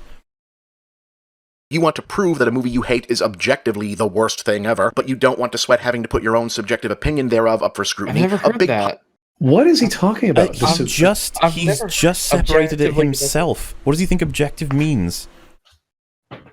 Like, this is objectively the worst movie ever. Is like, maybe he thinks people are... I've only heard people say that jokingly. Yeah. Well, I will say this. This is objectively giving me a headache to the point that I think I am going to call it a night, because I am just not feeling very well right now. It's okay, man. I think it's actually amusing that MovieBob killed you. MovieBob actually broke me to the point where it's like, oh my god, I just want to die listening to this video. I could take Patrick Willems. I can't take MovieBob. That's all right, man. Look after your brain, and we'll catch you again sometime. Have a fun night, everyone. I hope you don't. I'm gonna have to beat off pretty hard after this. Can I join you? No. Oh. I think this is something. I think this is something that I need to undo on my own. Okay. Well, in that case, maybe later. I will see you guys. Well, we do this next week, so I'll see you guys next week. All right, man. We could 69 after the next downward thrust video we do. Sounds like a good idea. Yeah, sounds great. You're just gonna make the audience go nuts. They're gonna be drawing things, sending you on Twitter. You guys just ask for it. They already have. They already have. All right. Well, I'll see you next week or whatever, Wolf. Yeah. Good meeting you, Smud. You too, sir. All right. See you guys. Toodles. Okay. You can go now. There we go. All right, it's like, Wolf, fucking leave. Get out of here. Piece of shit. But yeah, I get what he's saying. The feeling he gets. Like, this is like static. It's like video essay static. Well, this might be... We've never had to pause this much. Like, this is almost like perfectly taking the name of the podcast, because he crams nonsense into like finite pieces. Because very dense. My take on what we just heard was him basically saying people try to prove that something is objectively bad with like facts and logic and stuff, while trying to ignore the fact that their subjective opinion is obviously something that they don't want to have on screen because it'll be scrutinized. As in, like if I said The Last Jedi is the fucking worst thing to ever happen to cinema, and then I'm like, oh, I better not say that. What I'll say instead is that The Last Jedi has all these plot holes, and I'll label them, and then I'll say, you see, objectively it is the worst thing to happen to cinema, and there I'm satisfied. I thought he interpreted it as you saying that is not objective, but your subjective interpretation of why it's bad. God, I hope he's not saying that. I think that's what he's saying. Let's give it another listen, shall we? The fact that this is like a video essay, whatever, and people are drawing multiple conclusions based on what's in it, like it's the fucking Bible or some shit, is really kind of weird. Like, you should be concise and clear, not, overly verbose and I love the idea nebulous that with everything we give a description of what we think it is, and then someone else goes, no, it's this, and then someone probably in chat would be like, no, it's this, and it's like, guys, this is not a good thing that's happening. this shouldn't be this difficult. more substantial criticism. Said more plainly, if you want to prove that a movie you hate is objectively the worst thing ever, but you don't want to sweat having to put your own subjective opinion thereof up for scrutiny, a big pile of plot holes, real or perceived, will do nicely, even when taking this very shortcut ends up... I'm stuck at the point of... You said you wouldn't want your subjective perspective, like, scrutinized, but it's like, you can't even scrutinize a subjective perspective if it's entirely emotional based. Yeah. Like, if I said to you, I despise this film, it annoys me to no end, and then someone says, like, that's wrong. Like, what are they going to do? And maybe he's confusing the subjective takeaway with the objective data. That's the thing. I don't know. I don't know what he's saying. We shouldn't have to try and find out what you're saying, MovieBob. Like, maybe that's why after I 10 hate to years keep plus or referencing... whatever on the internet.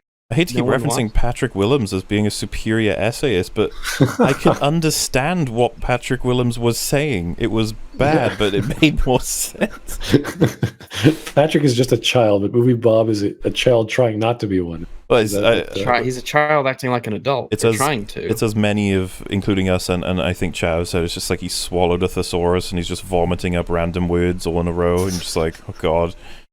Want to sweat having to put your own subjective opinion thereof up for scrutiny, a big pile of plot holes, real or perceived, will do nicely, even when taking this very shortcut ends up exposed. Well, hang on, he said real or perceived, as in you can have actual definitive plot holes, meaning objective flaws. Surely that's what he would say they are, right? Yeah, because they're real. He said real plot holes. And if you can have objective flaws, you can have an objective assessment. I'm not saying what would be in this objective assessment, but as long as he agrees it exists, then it exists. He said it does. I mean, maybe he didn't think that. Maybe he thought more words was better than just fewer concise ones. But he seems to, one of the few clear things to me in this fucking video is that he agrees on objective, issues in films that can be raised. So I just caught a comment. It says, it's very easy. Listen to the entire sentence. That's how language works. I'm not sure if that person's actually defending that MovieBob actually creates sentences, because these feel like run on stream of consciousness. Yeah, like you've plugged in his brain. It's just gone. We'll have criticism. Said more plainly, if you want to prove that a movie you hate is objectively the worst thing ever, but you don't want to sweat having to put your own subjective opinion thereof up for scrutiny, a big pile of plot holes, real or perceived, will do nicely, even when taking this very shortcut ends up exposing the reason why successful narratives generally prioritize theme and aesthetic above logic and structure, namely that human thinking is not logical by default. No, they don't. I don't think that's true at all. I don't think that's true at all either. Opposite of the truth. Yeah. Yeah. Especially in science fiction or space opera, logic has to be the number one quality in terms of keeping the story consistent and believable.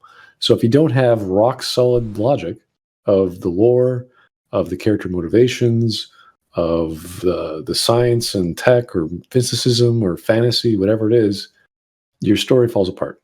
So it's when it's solid, you are then allowed to have the drama hit very highs, have the melodrama work well, as opposed to having unbelievable settings and unbelievable situations. So, yeah, what he just said was the exact opposite. Yeah, think of a film like you're watching a football game. If there are no rules, then the game will suck. But if there are rules that everyone abides by and follows, then the game is enjoyable. And if people break the rules, which is essentially what a plot hole can be compared to, where you have established criteria, and you part with that and you break it, then that affects how the game is played. Now he could be talking about auteur theory, or how the cinema from the perspective of okay, I'm going to make a film, and I'm going to make a film piece. This is more of the avant-garde style of cinema making, which you see in a lot of French film shows or film festivals. So maybe he's going for the effect, the context of things, as opposed to the content actually having problems, which you're doing context over clarity. I could see that as possibly being an argument that could work in the context of cinema, not in the context of storytelling. The fact that you have to say all of that after he says like one sentence, like, we really have no idea what's going on. This very shortcut ends up exposing the reason why successful narratives generally prioritize theme and aesthetic above logic and structure, namely that human thinking is Also, success in what sense? Success in telling a story or success in making money? Yeah, is he saying that the most successful movies are just illogical? Well, obviously, if you're focusing on drama, it'll be. So I guess, yeah. I wouldn't put it past them, though. If you use more ice in your drink. I mean, like, we just watched a video of a guy, and that was his criteria, was basically, it made money, so therefore it's quality. Hmm. Yeah, the shortcut ends up exposing. No, I Very agree. interesting. The reason why successful narratives generally prioritize theme and aesthetic above logic and structure, namely that human thinking is not logical by default in reality, and thus no one living in a... Yes, it is. There you go. Yeah, it is. That's the Maybe in your Patrick world. Williams point that he's echoed.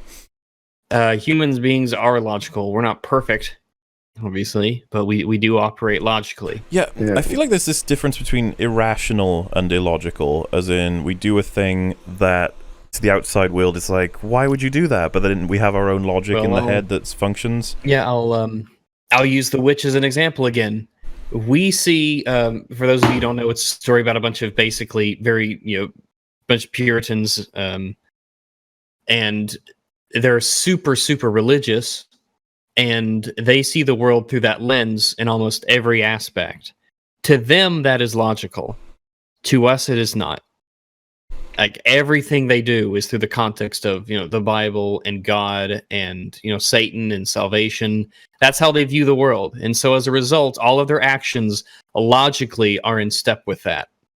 But to us, as an outside observer, they are not behaving logically to us. But those characters think that they are. Take the So it's Joker, for believable. example. He actually explains his crazy logic in The Dark Knight. He has logic.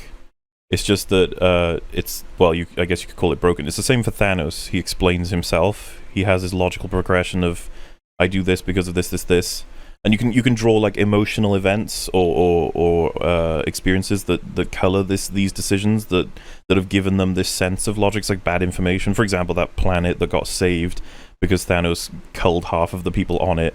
He's like, therefore, culling half of the universe will save the universe. It's like, that's bad information that just doesn't follow, but you think it does. Yeah, but to him it does, and so he thinks he's acting logically. So when we see him doing things, we're like, okay, he's following his internal logic. Like, this is the thing, it's so much more interesting than he's making it sound. There's so much more to explore. Not only that, but we're talking about basic Aristotelian logic. We're not talking about every kind of flavor of science that we've used logic in, physics. It's a very mundane sort of interpretation of logic and what we go through mentally in our day-to-day. So people are complicated. They're not one or the other. Exactly. Human society is operating in a logical world to begin with. For example, I'm old enough to remember when the main place you'd see epic lists of plot holes was the IMDb message boards, may they burn in hell, where for a very long time the longest mistakes list was for Titanic, and the reason why had very little to do with it having more mistakes than other movies its size, and everything to do with it being a popular movie that a lot of people didn't like the omnipresent popularity. This is irrelevant. Yeah. Wow. Plus, you're assuming the intentions of people on the internet Yeah, back in whatever year you're talking about. We don't so. even need to define whether or not he's accurate here because it has no relevance to his point. People talked about Titanic. IMDb used to be a haven for listing plot holes. Okay to both of those. They don't mean anything. Do you think that? Let's take it back, old school. Shakespeare, man. Like, his Also, plays make sense. As someone just sort of mentioned in the chat, it's like, what does he mean he's so old that he went to IMDb to look at like movie stuff, like facts about movies? Like, I used to do that, and I'm 24. Like, I'm not that old. The video title is Butthole Surfers reference. So I don't know. This point doesn't make sense all that much, really. I mean, if people want a It's good like- assessment of Titanic, by the way, watch Plinkett deconstruct it. He does a really good job. It's genuinely a fun video because it made me rethink how I thought of Titanic, and he does a very fair assessment of like the good parts and the bad parts of Titanic. And if that was a result of having read the lists on IMDb, So be it. It doesn't change. It doesn't change where they said it and how angrily they say it does not change what they are saying. But yeah, that's whatever. He can continue. This is fine. Popularity of after a while, and being able to rattle off a giant list of structure issues was a good way to dunk on Titanic. Why does he say that? Like, oh yeah, wow, with the quotes. Structure So, issues. It's like you've Are already. Are there none? Well, he already admitted that there are both real and not real issues. So, are these the fake ones, MovieBob, or are these the real ones that you're talking about? Whatever, we'll let him continue. In a popular movie that a lot of people didn't like the omnipresent popularity of after a while, and being able to rattle off a giant list of structure issues was a good way to dunk on Titanic fans while sounding like you were simply a more sharp-eyed, discerning connoisseur of film than... So there you go, that's what this all comes down to. He's assuming that the intention of people like us is to to purport that our feelings were the correct result because of the facts at hand. And this is coming from MovieBob, who gave a shout out to the guy who said unironically, "You're watching movies the wrong way." Yeah, I think that about sums it up, doesn't it? I mean, the irony is palpable, of course, but I was going to say something about it's probably related to Titanic. Then I think I got lost in thought. And again, just to account for this, someone in chat said you've completely lost track of what he's saying, and pausing to analyze half sentences isn't helping. That's not what we're doing. No, we are not losing track. We are attempting to find out what he is saying. And I think we're grabbing full sentences, so... Yeah, man. It's because it takes him a frame to make a full sentence. Like, he's spitting out words, man, like a machine gun. Yeah, so... than they were, rather than, I'm so tired of hearing about the boat movie. God, it was such a... Well, also, it makes sense that they would criticize really popular films, because if you talk about films that people haven't seen, then, I mean, they're just going to have to take your word for everything. I find that if you want to approach a topic about writing in general, then, you know, the movie that you take, say, for example, you're doing movies, then just take one that the mainstream understand or have at least seen, then they'll be able to join the conversation. I suppose that's a less nefarious way of looking at it, because it has to be nefarious, right? I guess. I mean, like, he started off by assuming the intentions of people on IMDb back in 1997, so... And yeah, and by the way, like, I'm sure many people in chat can understand this, like, it's pretty hard to do this video in general, like, because he says so much stuff so quickly. Like, he's like got 3 points in one sentence, so it's like we keep rewinding. Surely that's evidence that we're trying to find out exactly what he's trying to say. I think anyway. Yeah. Was a good way to dunk on Titanic fans while sounding like you were simply a more sharp-eyed, discerning connoisseur of film than they were, rather than, I'm so tired of hearing about the boat movie. God, it was such a chick flick, right? Oh, it looked to you like there was probably room on the door for both of them, like maybe there was space and it was a big enough door and would have supported both their bodies out of the water, and Jack wouldn't have had to freeze, and they could have... I can't remember if I actually thought that when I first saw the movie, because I was young, obviously. I can't remember if I thought that, but I'm pretty sure Mythbusters did do this, and they proved that it's possible, but it'd be really difficult, that you'd have to get the life preservers underneath the door, and that's not something that's simple to pull off. When you're freezing, yeah. I mean, and plus when you're going, you know, when you're in this scenario, you're probably not at your most lucid. But this is my how it comes down to an issue, right? Let's just say, for example, I adore Titanic, and then Rags brought this to me. He's like, by the way, Jack could have just gotten on the door, dude. That kind of takes away from the entire final event. And then I'd be like, could he have gotten on the door? And then it's like, how could we find that out? And it's like, well, look at the scene, see the space, see how much it's floating, I guess. It's kind of inconclusive. And then you get people like Mythbusters to have like some kind of definitive proof that we could discuss. It doesn't have to be that I automatically assume that Rags is trying to undo my perspective. That Rags is trying like to dunk on him. But even then, isn't that a form of appreciating the movie? And like, what's wrong with that? Yeah, that's what I mean. It's a discussion to me. It didn't need to become this idea of us versus them. Like, yeah, did you assume that Mythbusters hate this movie because they tested it? Exactly. Also, I need to pee because I drink a lot of water. Okay. And eat a lot of pussy. Well, while he's going for people, what's your take on MovieBob, Smug Boy? Just overly, like, bombastic and pedantic. and his ideas are they're not connected. Like he's saying things that are not equally transferable to what he's trying to explain. So it's like, okay, you have subjective opinions and you cannot be objective, or you cannot express objective. It's like, yes, you can. We do it all the time. We do it in science. We do it with the scientific method. We do it with math. We do it sitting down for lunch. I mean, this is a common practice.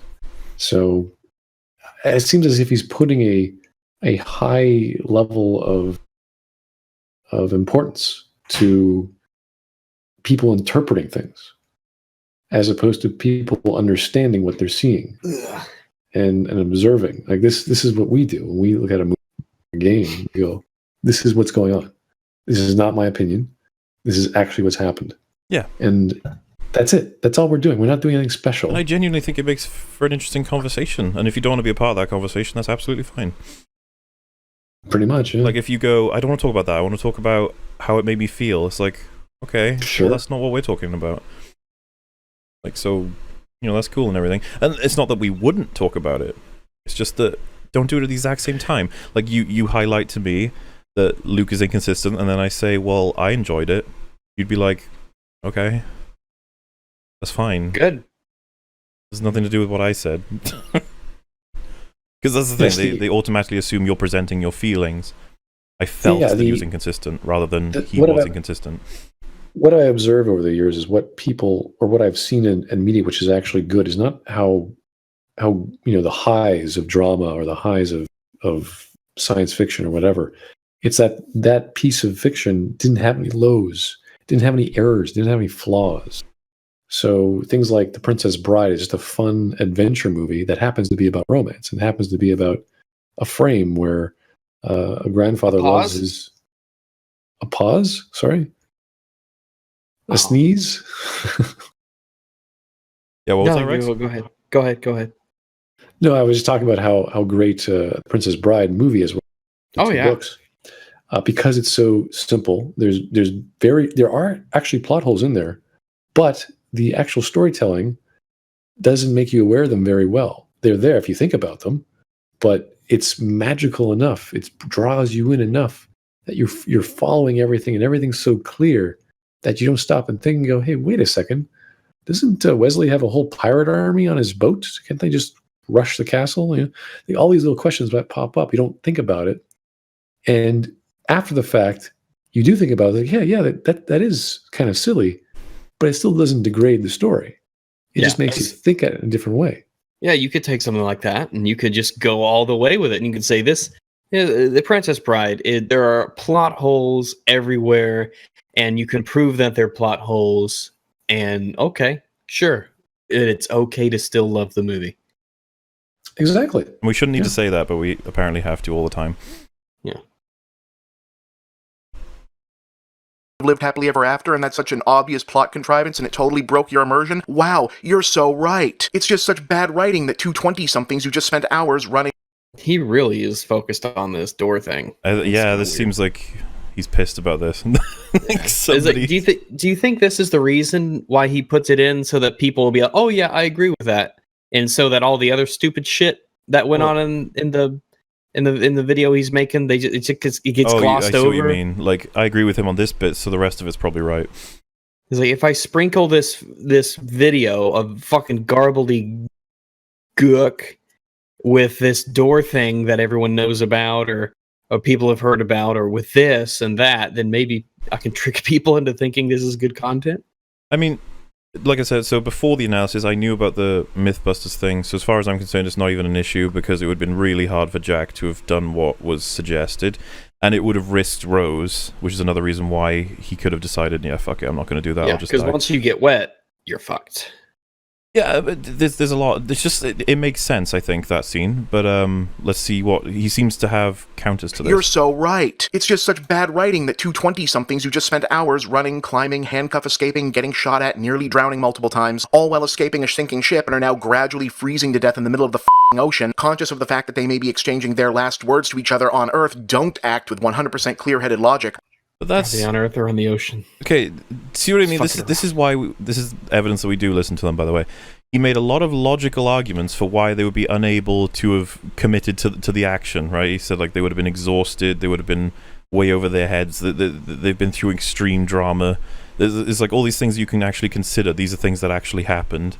And then he's like, so why didn't they make a logical decision? Because they're emotional right now. It's like you don't need to say that. That wasn't actually something. That's like a different argument now. You were talking about actual tangible things that we can actually discuss. Like if Jack was exhausted, he's not going to be able to pull off the task that Mythbusters said would have been required. That's an actual argument, which he would be exhausted because of the amount of swimming and running and everything that he's just described. Like this is, and he's doing right now what I assumed was his issue in the first place with people. You know, like we present an argument that's like pedantic with all the information presented, and then he actually counters. He provides a bunch of even more pedantic information to actually make the scenario make sense. And then he's like, also, you shouldn't do this anyway. And it's just like, oh, well. Patrick Willems did the same thing. He said like these things don't matter, and then he actually has responses like to counter them. It's like if they don't matter, why even bothering with the counters?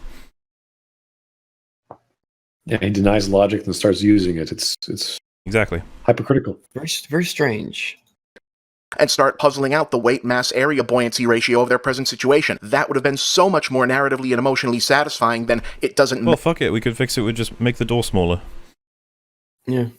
If Maybe people do find that satisfying. Like he went through all this trouble to try and explain it away, when I could just be like, I think the scene may have run a bit better if we made the door small enough that it looked like it could fit 1.5 roses. And so you'd be like, oh yeah, if he gets on there too, it's probably not going to last. Like, there you go.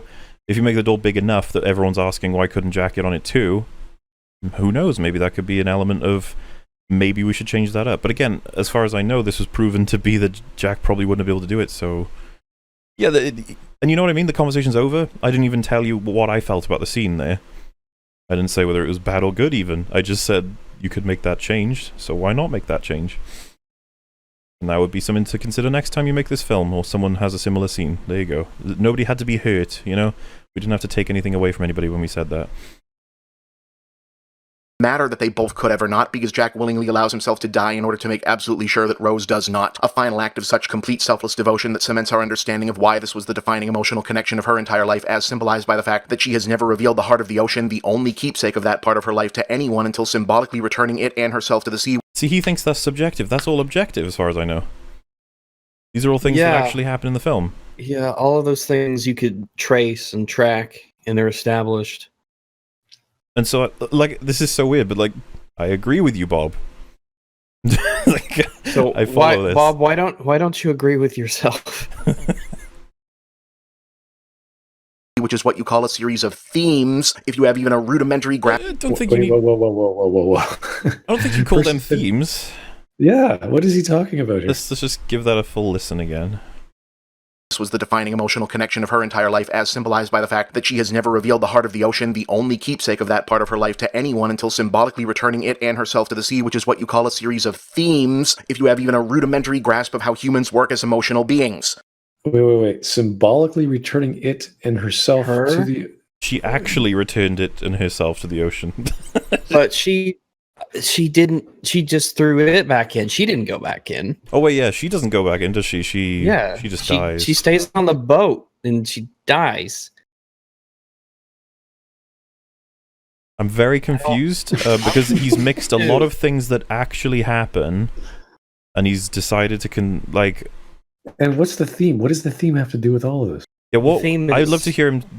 What is the theme in a sentence, or just described in a?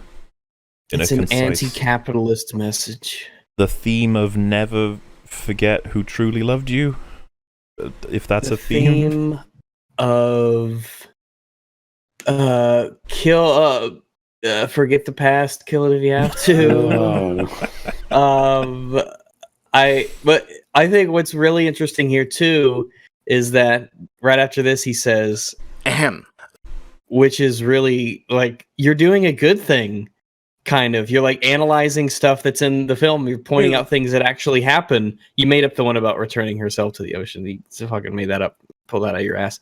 but the rest of it was really good, and you're trying to pass it off as like you're doing a good thing, but then you told us earlier it's not a good thing.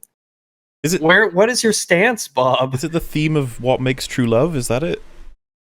True, I don't know. I don't know. That's the thing. I'm confused because That's the thing about themes. They can be fucking anything you want them to be, basically. They're that was just that's just a confusing open. section. This is the thing. If he was here, we could actually have like an actual discussion, right? That would take so long to get through to understand that he would have had to have made like an hour video to get his point across with clarity. But then he would have had to justify it. But then he would be looked at the same way that I am, where it's like, you fucking you couldn't explain a simple idea in under an hour. That's a pathetic video. Very strange. So you had to do this in 9 minutes, and it's only now that I'm starting to like be able to chew on something, but it's only because he actually had references for a movie that existed. But it's because he did the thing that he started off saying was not good. Yeah, he's doing it. He's doing the reverse, right? So we pick all these things apart in Titanic, let's say. Then he picks it apart back at us. He's like, look at all these things. These are good things. These are things that tell us things. And it's like, oh, great. And then he's like, this is theme. And you're like, what? Didn't follow that. Like. Themes, if you have even a rudimentary grasp of how humans work as emotional beings. Ahem. Yeah, he's saying, I guess he's telling us that we don't have a rudimentary grasp of how people work as human beings. Yeah, we don't. Because themes. Yeah, because the person who's an unironic apologist for eugenics is telling us about the rudimentary understanding of how people's emotions work. It's good job, Bob. They're really ruining the word theme, I find. They use it for everything. And like see all because it can be so much and so little and everything and nothing. And like putting in it, saying it's better than everything else in terms of elements, and then you're like, but you haven't even told me what it is to you. It's just this mystical thing that happens. Ahem. See also, no, it is not in fact a big problem that Indiana Jones could have just sat out the events of Raiders of the Lost Ark because the Lost Ark was just going to blow up the Nazis when they tried to open it anyway. Yeah, but he didn't know that. Yeah, honestly, I haven't seen that logically. film in so long that I'm not going to be able to counter whatever point he's making here, to be honest. Yes, I think he's making the point that it kills the Nazis at the end, so it turns out he didn't have to bother. But he didn't know that, so he acted in a logical way. With the information he had. Yeah, so I don't know what Bob's point is other than Bob's wrong again. I don't understand this man. I don't understand this fucking man. The plot mechanics of how that group of a dozen or so Nazis in Belloc got blown up. It's about Dr. Jones undergoing a fundamental evolution in the way he views the supernatural and values the intangible esoteric value of the treasures he runs around grave robbing and was blithely dismissive of at the beginning of the story. So does he consider is all of this plot objective? Mechanics? What is he talking about? Is all of this objective or subjective? Because what he sounds like he's saying is things that could be proven with references. Like, you know, when he says Dr. Jones didn't take whatever seriously, you play a little clip of him saying like, that's a bunch of mumbo jumbo, and then at the end of the film, that's not mumbo jumbo at all. It's like, there you go. What are the plot mechanics of him, whatever he was developing as? I think he was thinking about learning about whatever he said. What is that? How does that translate? How does that even work? What plot mechanics do we have to go through to learn that, or did he have to learn? Also, if you catch it, he's making that same argument that Willems did, where in his mind the arc thing doesn't make sense, right? Let's just go with that for a second. That let's say he always knew that the arc was going to do that, so going for it made no sense. He's saying that doesn't matter because the film is about him moving forward as a character. Now, if you remember, Patrick Willems said that the fact that Holdo acts like a complete fucking idiot doesn't matter because it's about giving a chance for Finn and Poe to grow. So it comes back to the idea, it's like, so you can have a plot that makes sense, or you can choose one that doesn't. Why did you choose the one that didn't make sense? Because that's what happens when your first draft is the final draft. Or because it made sense to them at first, and then they were like, oh fuck, well I've made the movie now. No, because that's the thing. You could save it all with themes. Exactly. It's the magical panacea to all your narrative woes. Apply directly to the forehead. Story. In the more immediate past, beginning of the story. In the more immediate past, see, yes, the most recent main series Star Wars movie. Uh-oh. What did he write there? Let's I'm not sure how you introduced The Last Jedi there. Let's have a look. Of the treasures he runs around grave robbing and was blithely dismissive of at the beginning of the story. I like it. Of course, MovieBob. It's not archaeology, it's grave robbing. It's like, okay, I gotcha. Sure. Right. In the more immediate past, see, yes, the most recent main series Star Wars movie. Activate shields, deflector shield. Okay. Because we're all going to hate him for defending The Last Jedi, I get it. Yeah. Some of you are going to love me, and some of you are going to hate me. Well, Yes, at least the like, most recent main series Star Wars movie, which has been decried by a grand swath of the internet as being awash in contrivance, poor storytelling, and plot holes galore by virtue of it depicting its main cast of emotionally compromised 20-year-olds thrust haphazardly into unprepared leadership positions during a mass... So he's making the argument that things don't make sense because it's being led by a bunch of young people who are emotionally, flawed. Like Holdo. Holdo is very young, very inexperienced. This general doesn't know anything about Jeez. command. I wished all these women had flaws that they could go and develop with, but I didn't actually see any. So Yeah. I don't know what he's referring to exactly. Yeah, isn't Rose a young person? I guess she wasn't flawed at all. So let's hear it all to make sure. But I'm pretty sure he's saying that it's stupid for us to complain that things aren't logical because these are emotional and young characters making mistakes. I think that's what he's getting at. Recent main series Star Wars movie, which has been decried by a grand swath of the internet as being awash in contrivance, poor storytelling, and plot holes galore by virtue of it depicting its main cast of emotionally compromised 20-year-olds thrust haphazardly into unprepared leadership positions during a massive war is making a lot of mistakes, trusting the wrong people and/or instincts, and generally not operating. There you go. So that's... Yeah. He thinks that explains the issues in The Last Jedi. Yeah, the plot holes in The Last Jedi are because young people in what he claims is a giant war is they can't make good decisions. If I can which explain doesn't explain Holdo, which doesn't explain Hux, which Leia. doesn't explain Snoke, which doesn't explain Leia. I mean, it's like it doesn't explain Luke. I don't. I'm like, man, wow. What I'm hearing here, taken to the extreme, is you watch a film where there's an emotionally breaking down character who's just really upset and angry, and they walk through a door and it just opens up into like a giant pit, and they fall right into it and then land on a drag and it takes them back up. And then someone says, like a teacher of the school that they were in, don't go down to the dragon pit ever again, okay? And they're like, yeah, okay. We point out that made no sense whatsoever because it's like based in Earth or whatever. And then they go, yeah, but she's emotionally, she's young and she's emotional. So this illogical thing that takes place is explained because she's emotional. Like, you've completely blended two types of like discussions. Again, they keep doing this. Like, something making no sense in the plot is not explained by someone being emotional.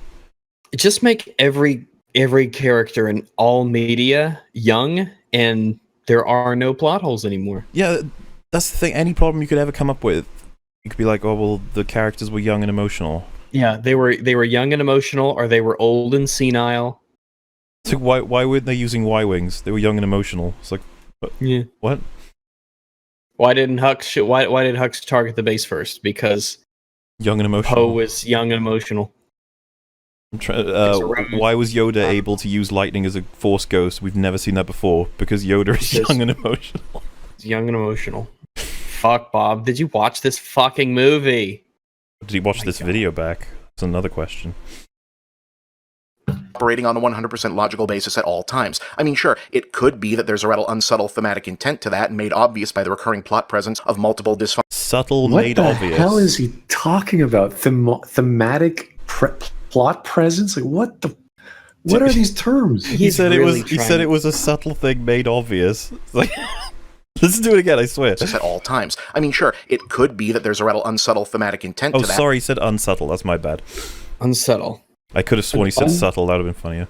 Unsubtle thematic intent. What the freaking hell? Unsubtle thematic intent.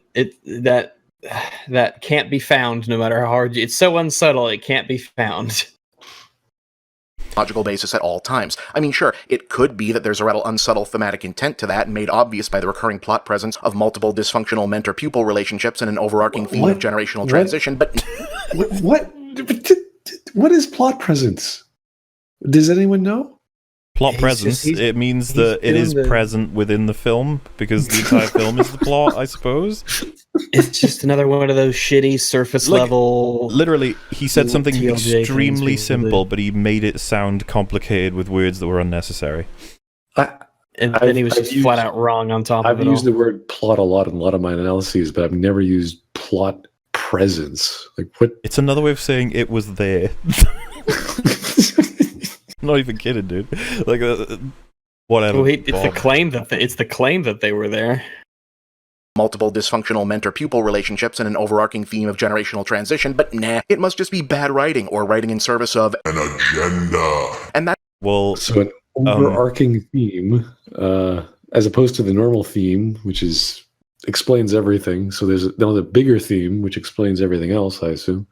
and the whole, like, what nonsense to say it's in favor of an agenda. And it's like, what if the directors and the writers tell you that they had an agenda? Does that mean there is still no agenda? Like, It's like the Macintosh video where he starts off by saying it's a boy. conspiracy and Well, then spends the rest of the video explaining exactly thing. why the conspiracy is the point of the video. Macintosh's conclusion is The Last Jedi is a film about men learning that they need to listen to women to improve themselves or something like that, and it's important for gender equality. It's like, Yeah, that's the last line of this. and it's this like, that video. sounds like a fucking agenda. I don't know. Maybe I have the definition Yeah. wrong. Does MovieBob dare to disagree with Jonathan McIntosh? Yeah, I feel like those two would be. They wouldn't want to step on each other's toes, you know? I wouldn't That's the want MovieBob to step on my toes too. I'd fucking probably crush him.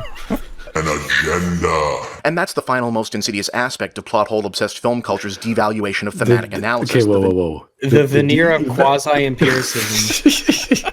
The de-evaluation analysis? What? Let's try it one more time. Writing in service of an agenda. And that's the final most insidious aspect of plot hole obsessed film culture's devaluation of thematic analysis. The veneer of quasi-empiricism can be a very effective Dude.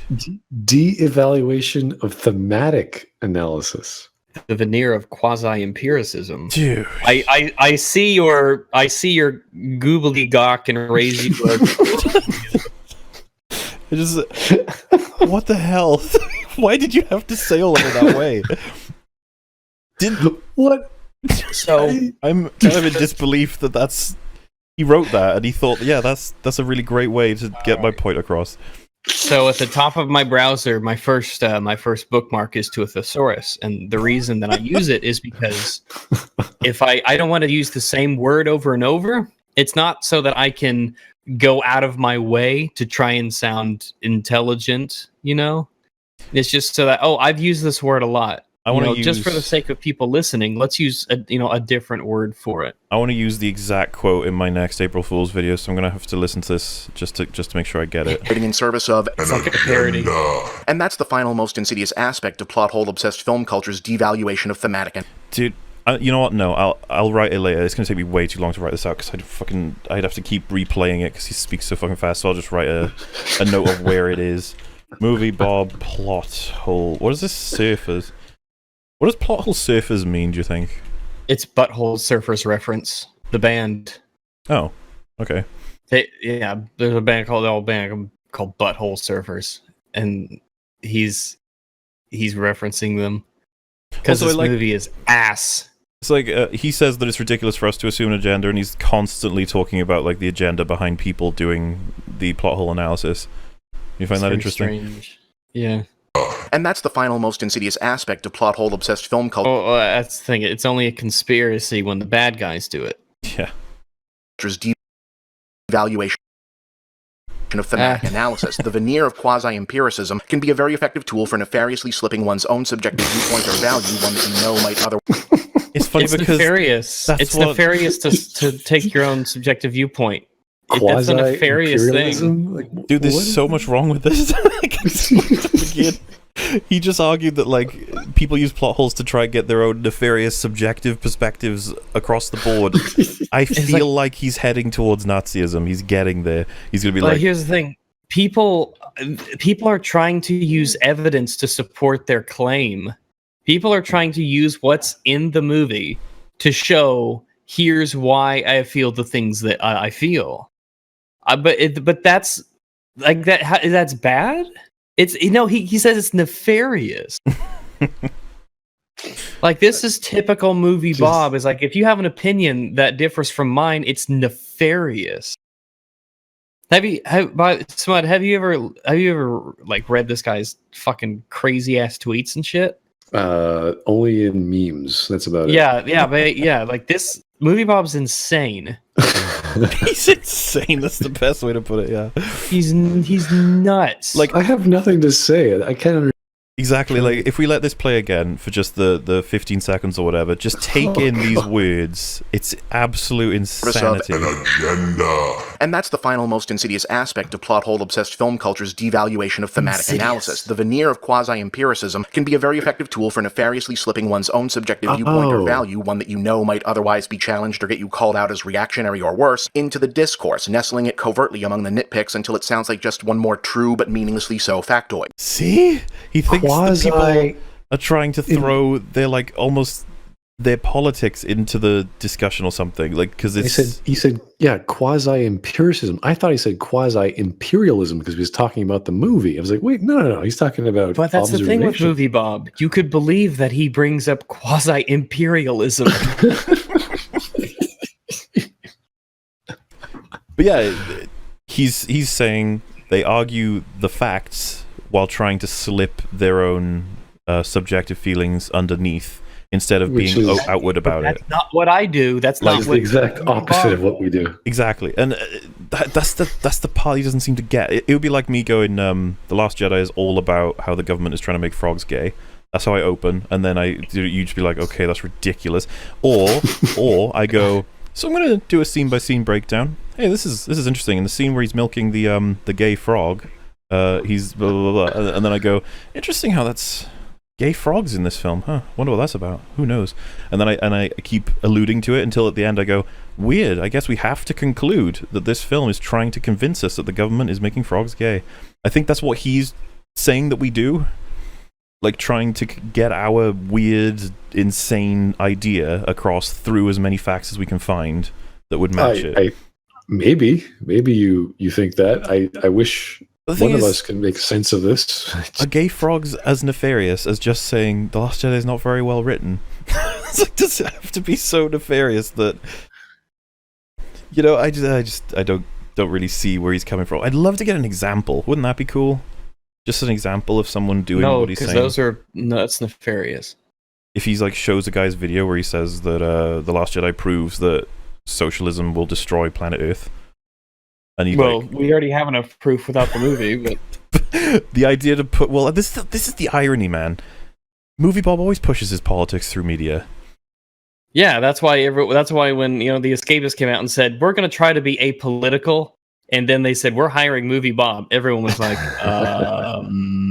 "You sure? You sure you're sure you're apolitical? Also, are you sure?" We're nearly there, guys. It's like a minute and a half. Hopefully, he has an outro that's like not related. Why don't they just use like? Oh gosh! Look at this. You guys? Zarbon of Akkad. Look what he typed into the search. Dumbest shit on YouTube. And so you can see Dishonored Wolf, Sargon of Akkad. I'm not sure whose video that is. That's obviously mine. That's Dave Cullen. That's PewDiePie. So obviously all of us are the dumbest shit on YouTube. And it's like, yeah, take a pass at someone who's far more popular and more influential than you will ever hope to be in your life, Bob. I know that makes you upset. But yeah, let's check out how he's going to represent us very fairly. The nitpicks until it sounds like just one more true but meaninglessly so factoid. Why don't they just use lightspeed kamikaze all the time if it's so effective? Can all the Jedi astral project? Seems useful. You're telling me that 2 women in leadership roles here and they aren't constantly fighting and undercutting one another as all women are factually want to do it? Good lord. Did you guys get that? He started off pretty solid. Yeah, he started with 2 very fair facts. Questions. And then it went into more women. Maybe that's his point. That's what he's saying our videos do, where we say fact, and then we slip in a crazy idea with the facts. But again, Bob, this should be easy to prove, man. Just get a clip. Get a clip. You don't need to literally create a straw man for Sargon called Zarbon. You couldn't be any more clear with this. I like it because of how subtle it is. Yeah, you couldn't tell, could you? And look at the description. It's a trap to overthrow and undermine Western civilization. It's like, yeah. I mean, if Sargon wrote that, I'd imagine it was parody, but, I'm sure he thinks that that's what we all think about this. Yeah. at work. Why would Luke leave a map if he had no intention Yeah. of wanting to be found? Wait, I'm sorry. What was that third? No, I'm legitimately curious if he was going to answer some of those. I was like, yeah, why did Luke? He's inventing a straw man just for us. Thank you very much. Dave. But that's the thing. He has to invent a straw man, but he's like, but I'll hide it with, I'll hide it in the middle of a bunch of things that actually make sense. In fairness to that But I last just won't point, talk about them. I don't believe there is any reference that Luke was the one who left the map. We assume he did because it's in R2-D2, but from the writers, at least this is what I found, they are saying that R2-D2 has the big part of the map because when he was fiddling around with the Death Star or whenever else in the Empire, he downloaded the big portion of the map that the Empire also have, which is what Kylo alludes to. The film never actually says that Luke left the map behind. Oh, that's a reasonable inference to make. Well, this is the thing. I understand why people thought that, because the film does not give you hardly any information about the fucking map. So you're left to assume, and then it's like, Luke wanted to die? Why the hell did he leave a map behind? And then you're like, well, technically he didn't. Because everybody, it's so out there. It's very strange. Like I said, the reasoning from the writers is that R2 had the map, and the smaller portion of the map was given to, what's his name? The old dude at the beginning.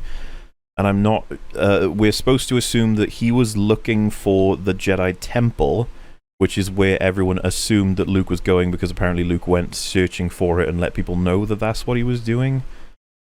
But it's interesting. I'm glad this was in the film. Yeah, I know, and then you're like, but wait, why was he searching for the Jedi Temple if he just wanted to die?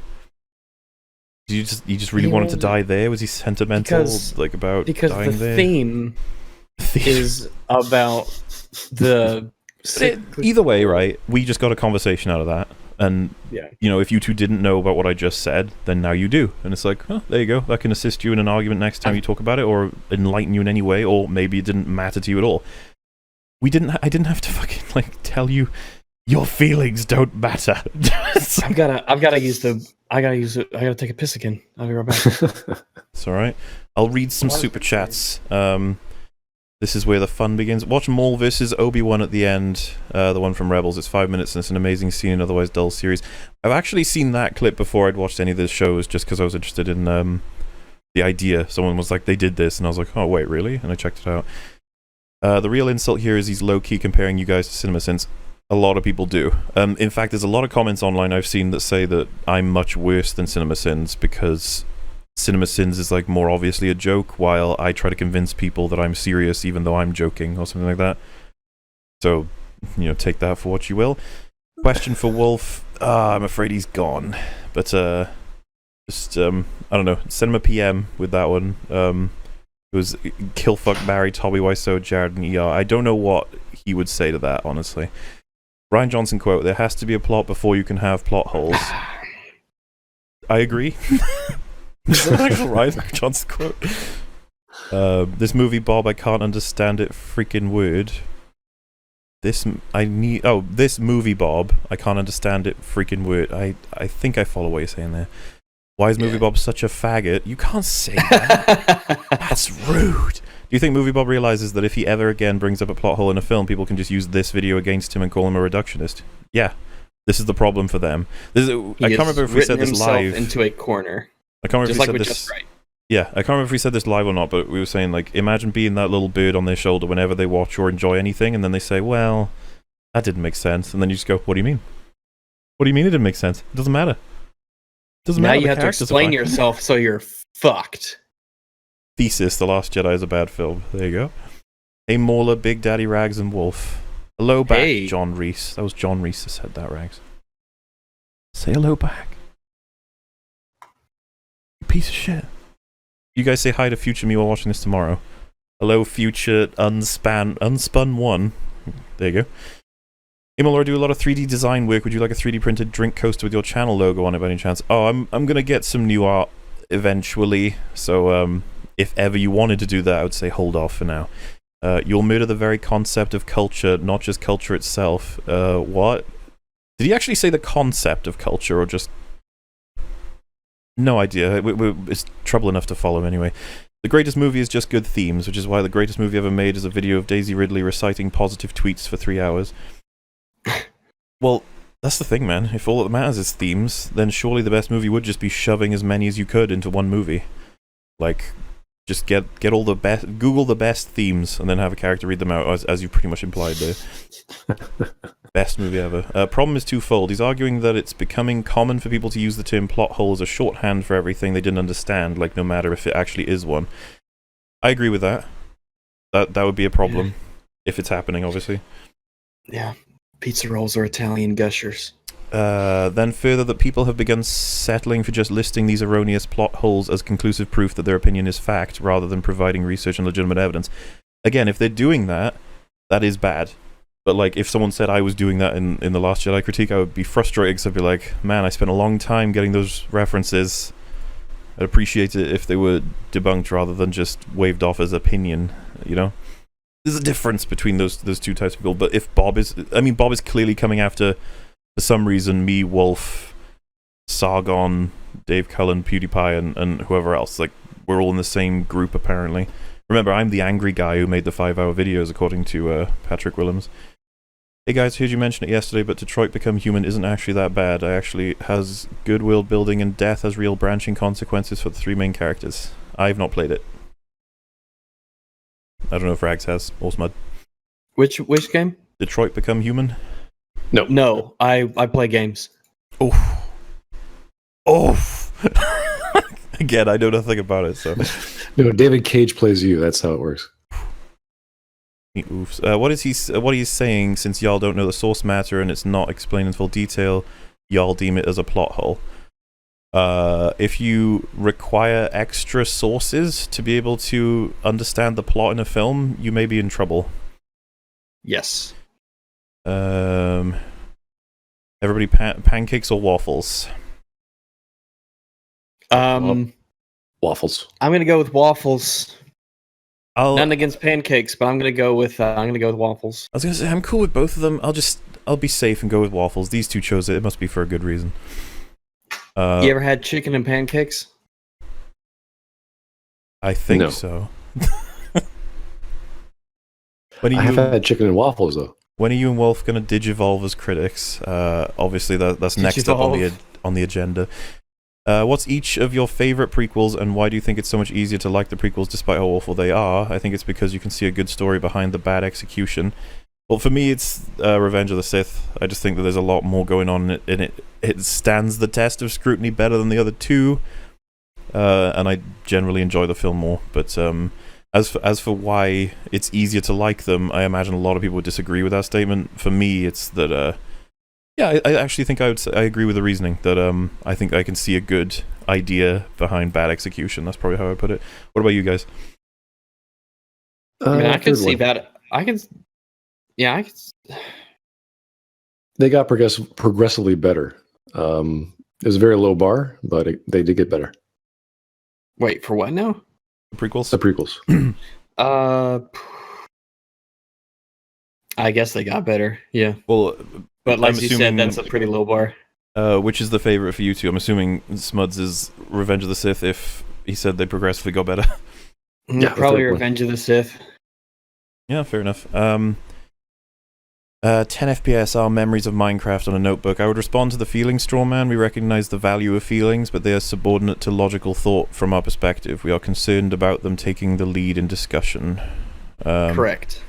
Yeah, which because that's something I feel something, therefore this government policy should be enacted. I feel something, therefore it is morally righteous for me to punch you on the street. And when it comes to art analysis or whatever, some people are like, why are you saying that objective assessments are better than subjective ones? And it's like, it's not about being better, it's literally just drawing the line so that we can actually have a concise and clear conversation. That's all. You don't have to say if anything it's unifying. Yeah, if we can both agree on something that it's much easier to agree on something that's objective, and that kind of brings us together into a conversation. Yeah, and plus, if you want to use just objective observations, you don't have to do the art form. You can do the genre, you can do the medium, you can do a certain aspect, and you can still use the same technique. So it's more useful, I think. Bob marked Infinity War as released in 2017. How? Yeah, he keeps going for the whole video, so I guess he must have missed that one. My question is Bob's position on Tyler Perry feels or logic based? It's one of the things I remember Bob saying from before I stopped watching him. I'm assuming you're saying he likes Tyler Perry and or he doesn't. I don't know. I wouldn't expect consistency from MovieBob. Yeah, no, I certainly wouldn't either. There's none in this video, so I doubt there's going to be his total work. I haven't seen Word Salad this impenetrable since my attempt to read Hegel. You're an old soul, Mauler, wise beyond your years. Yes, I am an ancient, wise 24-year-old wizard. The bombers in The Last Jedi were designed by an SJW, thus the white male-designed Y-wing wasn't used. I see. There's the agenda, guys. Slip it in. That's because the Y-wing is like the Y chromosome. Damn. So given the tons of talk about plot and story, I'm currently jotting down a script aimed at explaining the difference between the two in action. I think I'll loosely reference Fail Bob during it. More power to you, because I don't think he's helping make the conversation clearer in this video at all. We need to bring MovieBob on for a live debate.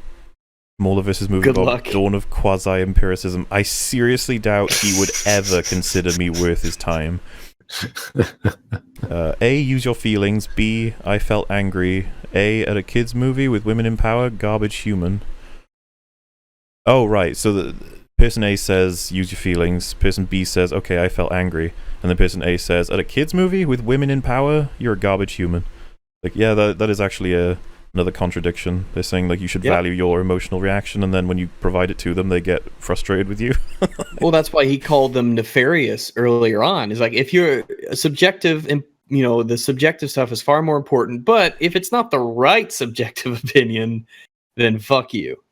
Black Panther is putting chemicals in the water to make the rhino milk gay. The rhino milk turns you gay, except it ain't milk.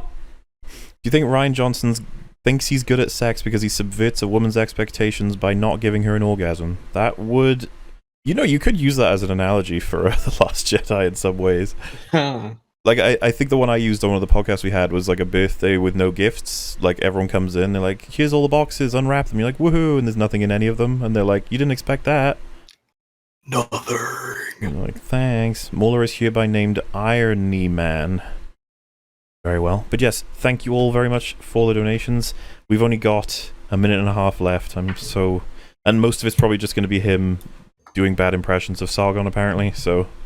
I hope so. Another, as all women are factually want to do at work. Why would Luke leave a map if he had no intention of wanting to be found? Wait, I'm sorry, what was that third one again? How has no one just bumped into Wakanda after all these centuries? If they have all that vibranium, why not make Black Panther uniforms for everyone in the kingdom to be on the safe side? Why is Killmonger mad about racism in America like that's still a real thing in 2018? What's he going to do next? Take a knee? How did T'Challa fall off the mountain into a river, only to be followed by fishermen from a different mountain at a higher elevation? These are actually some of these are quotes from my video. Yeah. Really? Yeah. So, because I was about to say some of these they make sense as questions other than the obvious straw man. I don't think I said why is he acting like racism is a real thing in America. I don't think I ever said that. Yeah, I don't know. I definitely said it's weird that he fell off a waterfall and ended up at the bottom of a mountain at a higher elevation. It was the most retarded fucking sequence of events ever, but apparently that's irrelevant compared to the emotional journey. That's probably what he's going to argue, I guess.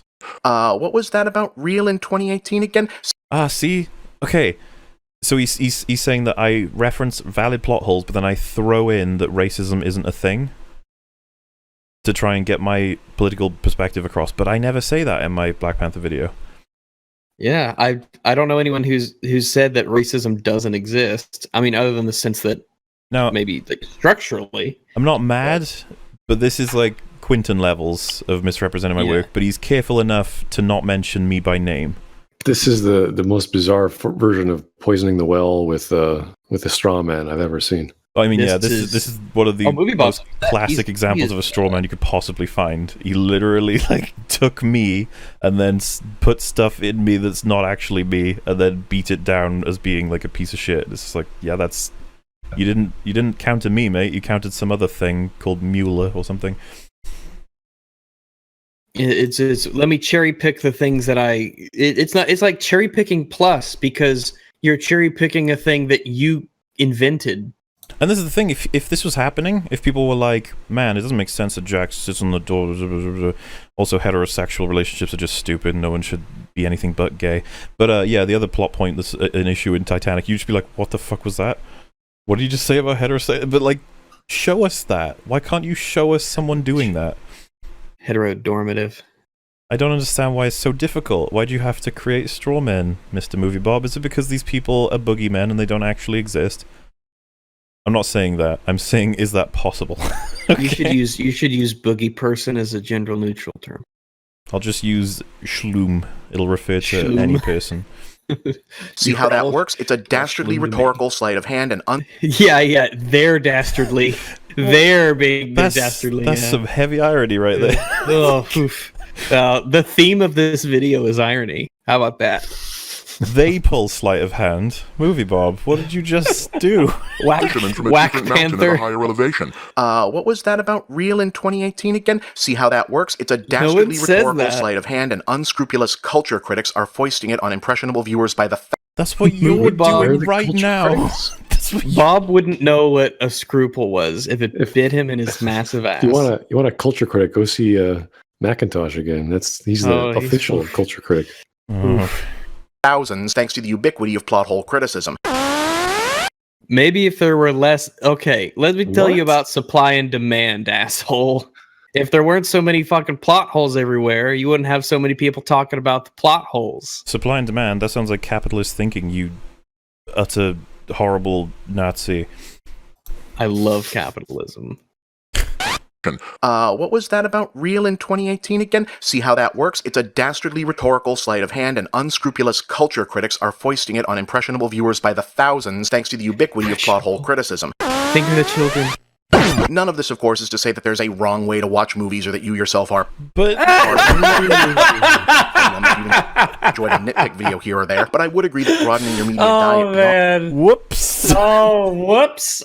Actually, I love it how I love the straw man cherry picking, and then right after that, the thing he says nobody is saying, someone actually did say. Oh, thanks to the Oh, ubiquity of plot hole Bob. criticism. Missed the memo there last week. Was None it? of this, of course, is to say that there's a wrong way to watch movies or that you yourself are part of the problem. If you've enjoyed a nitpick you just said we're part of This like a is- major problem that we're leading Patrick people by the Williams. wayside with our own political ideas, and you just disagreed with Patrick Willems, Yeah. who this video is Patrick in Williams- support of. Legitimately says that there is a wrong way to watch movies. That's an And unironic criticize thing it. he says, yeah. And enjoy criticism from others. Bob, this movie's a fucking mess and it's inconsistent and you're just awful at making videos, which is why after all of this time that you've spent, you get such little viewership and you're like a meme because you're awful at As this. someone just mentioned as well, it's like he's saying, I'm not saying there's anything wrong, but he said like the worst on YouTube. And what was the search term? Dumbest shit on YouTube. Nothing wrong with it. It's just the dumbest shit on YouTube. with dastardly rhetorical sleight of hand and unscrupulous culture critics are foisting it on impressionable viewers by the thousands thanks to the ubiquity of plot hole criticism. None of this, of course, is to say that there's a wrong way to watch movies or that you yourself are part of the problem if you've enjoyed a nitpick video here or there, but I would agree that broadening your media diet beyond that is always a good idea and rediscovering the concept of theme and emotional connection. What a movie may As if I think even Cinema Sins might actually reference emotional connection here and there. I don't know. I haven't seen all the videos. I think MovieBob just hates anyone who's more successful and popular than he is. Just hates everyone that doesn't X. Legitimately.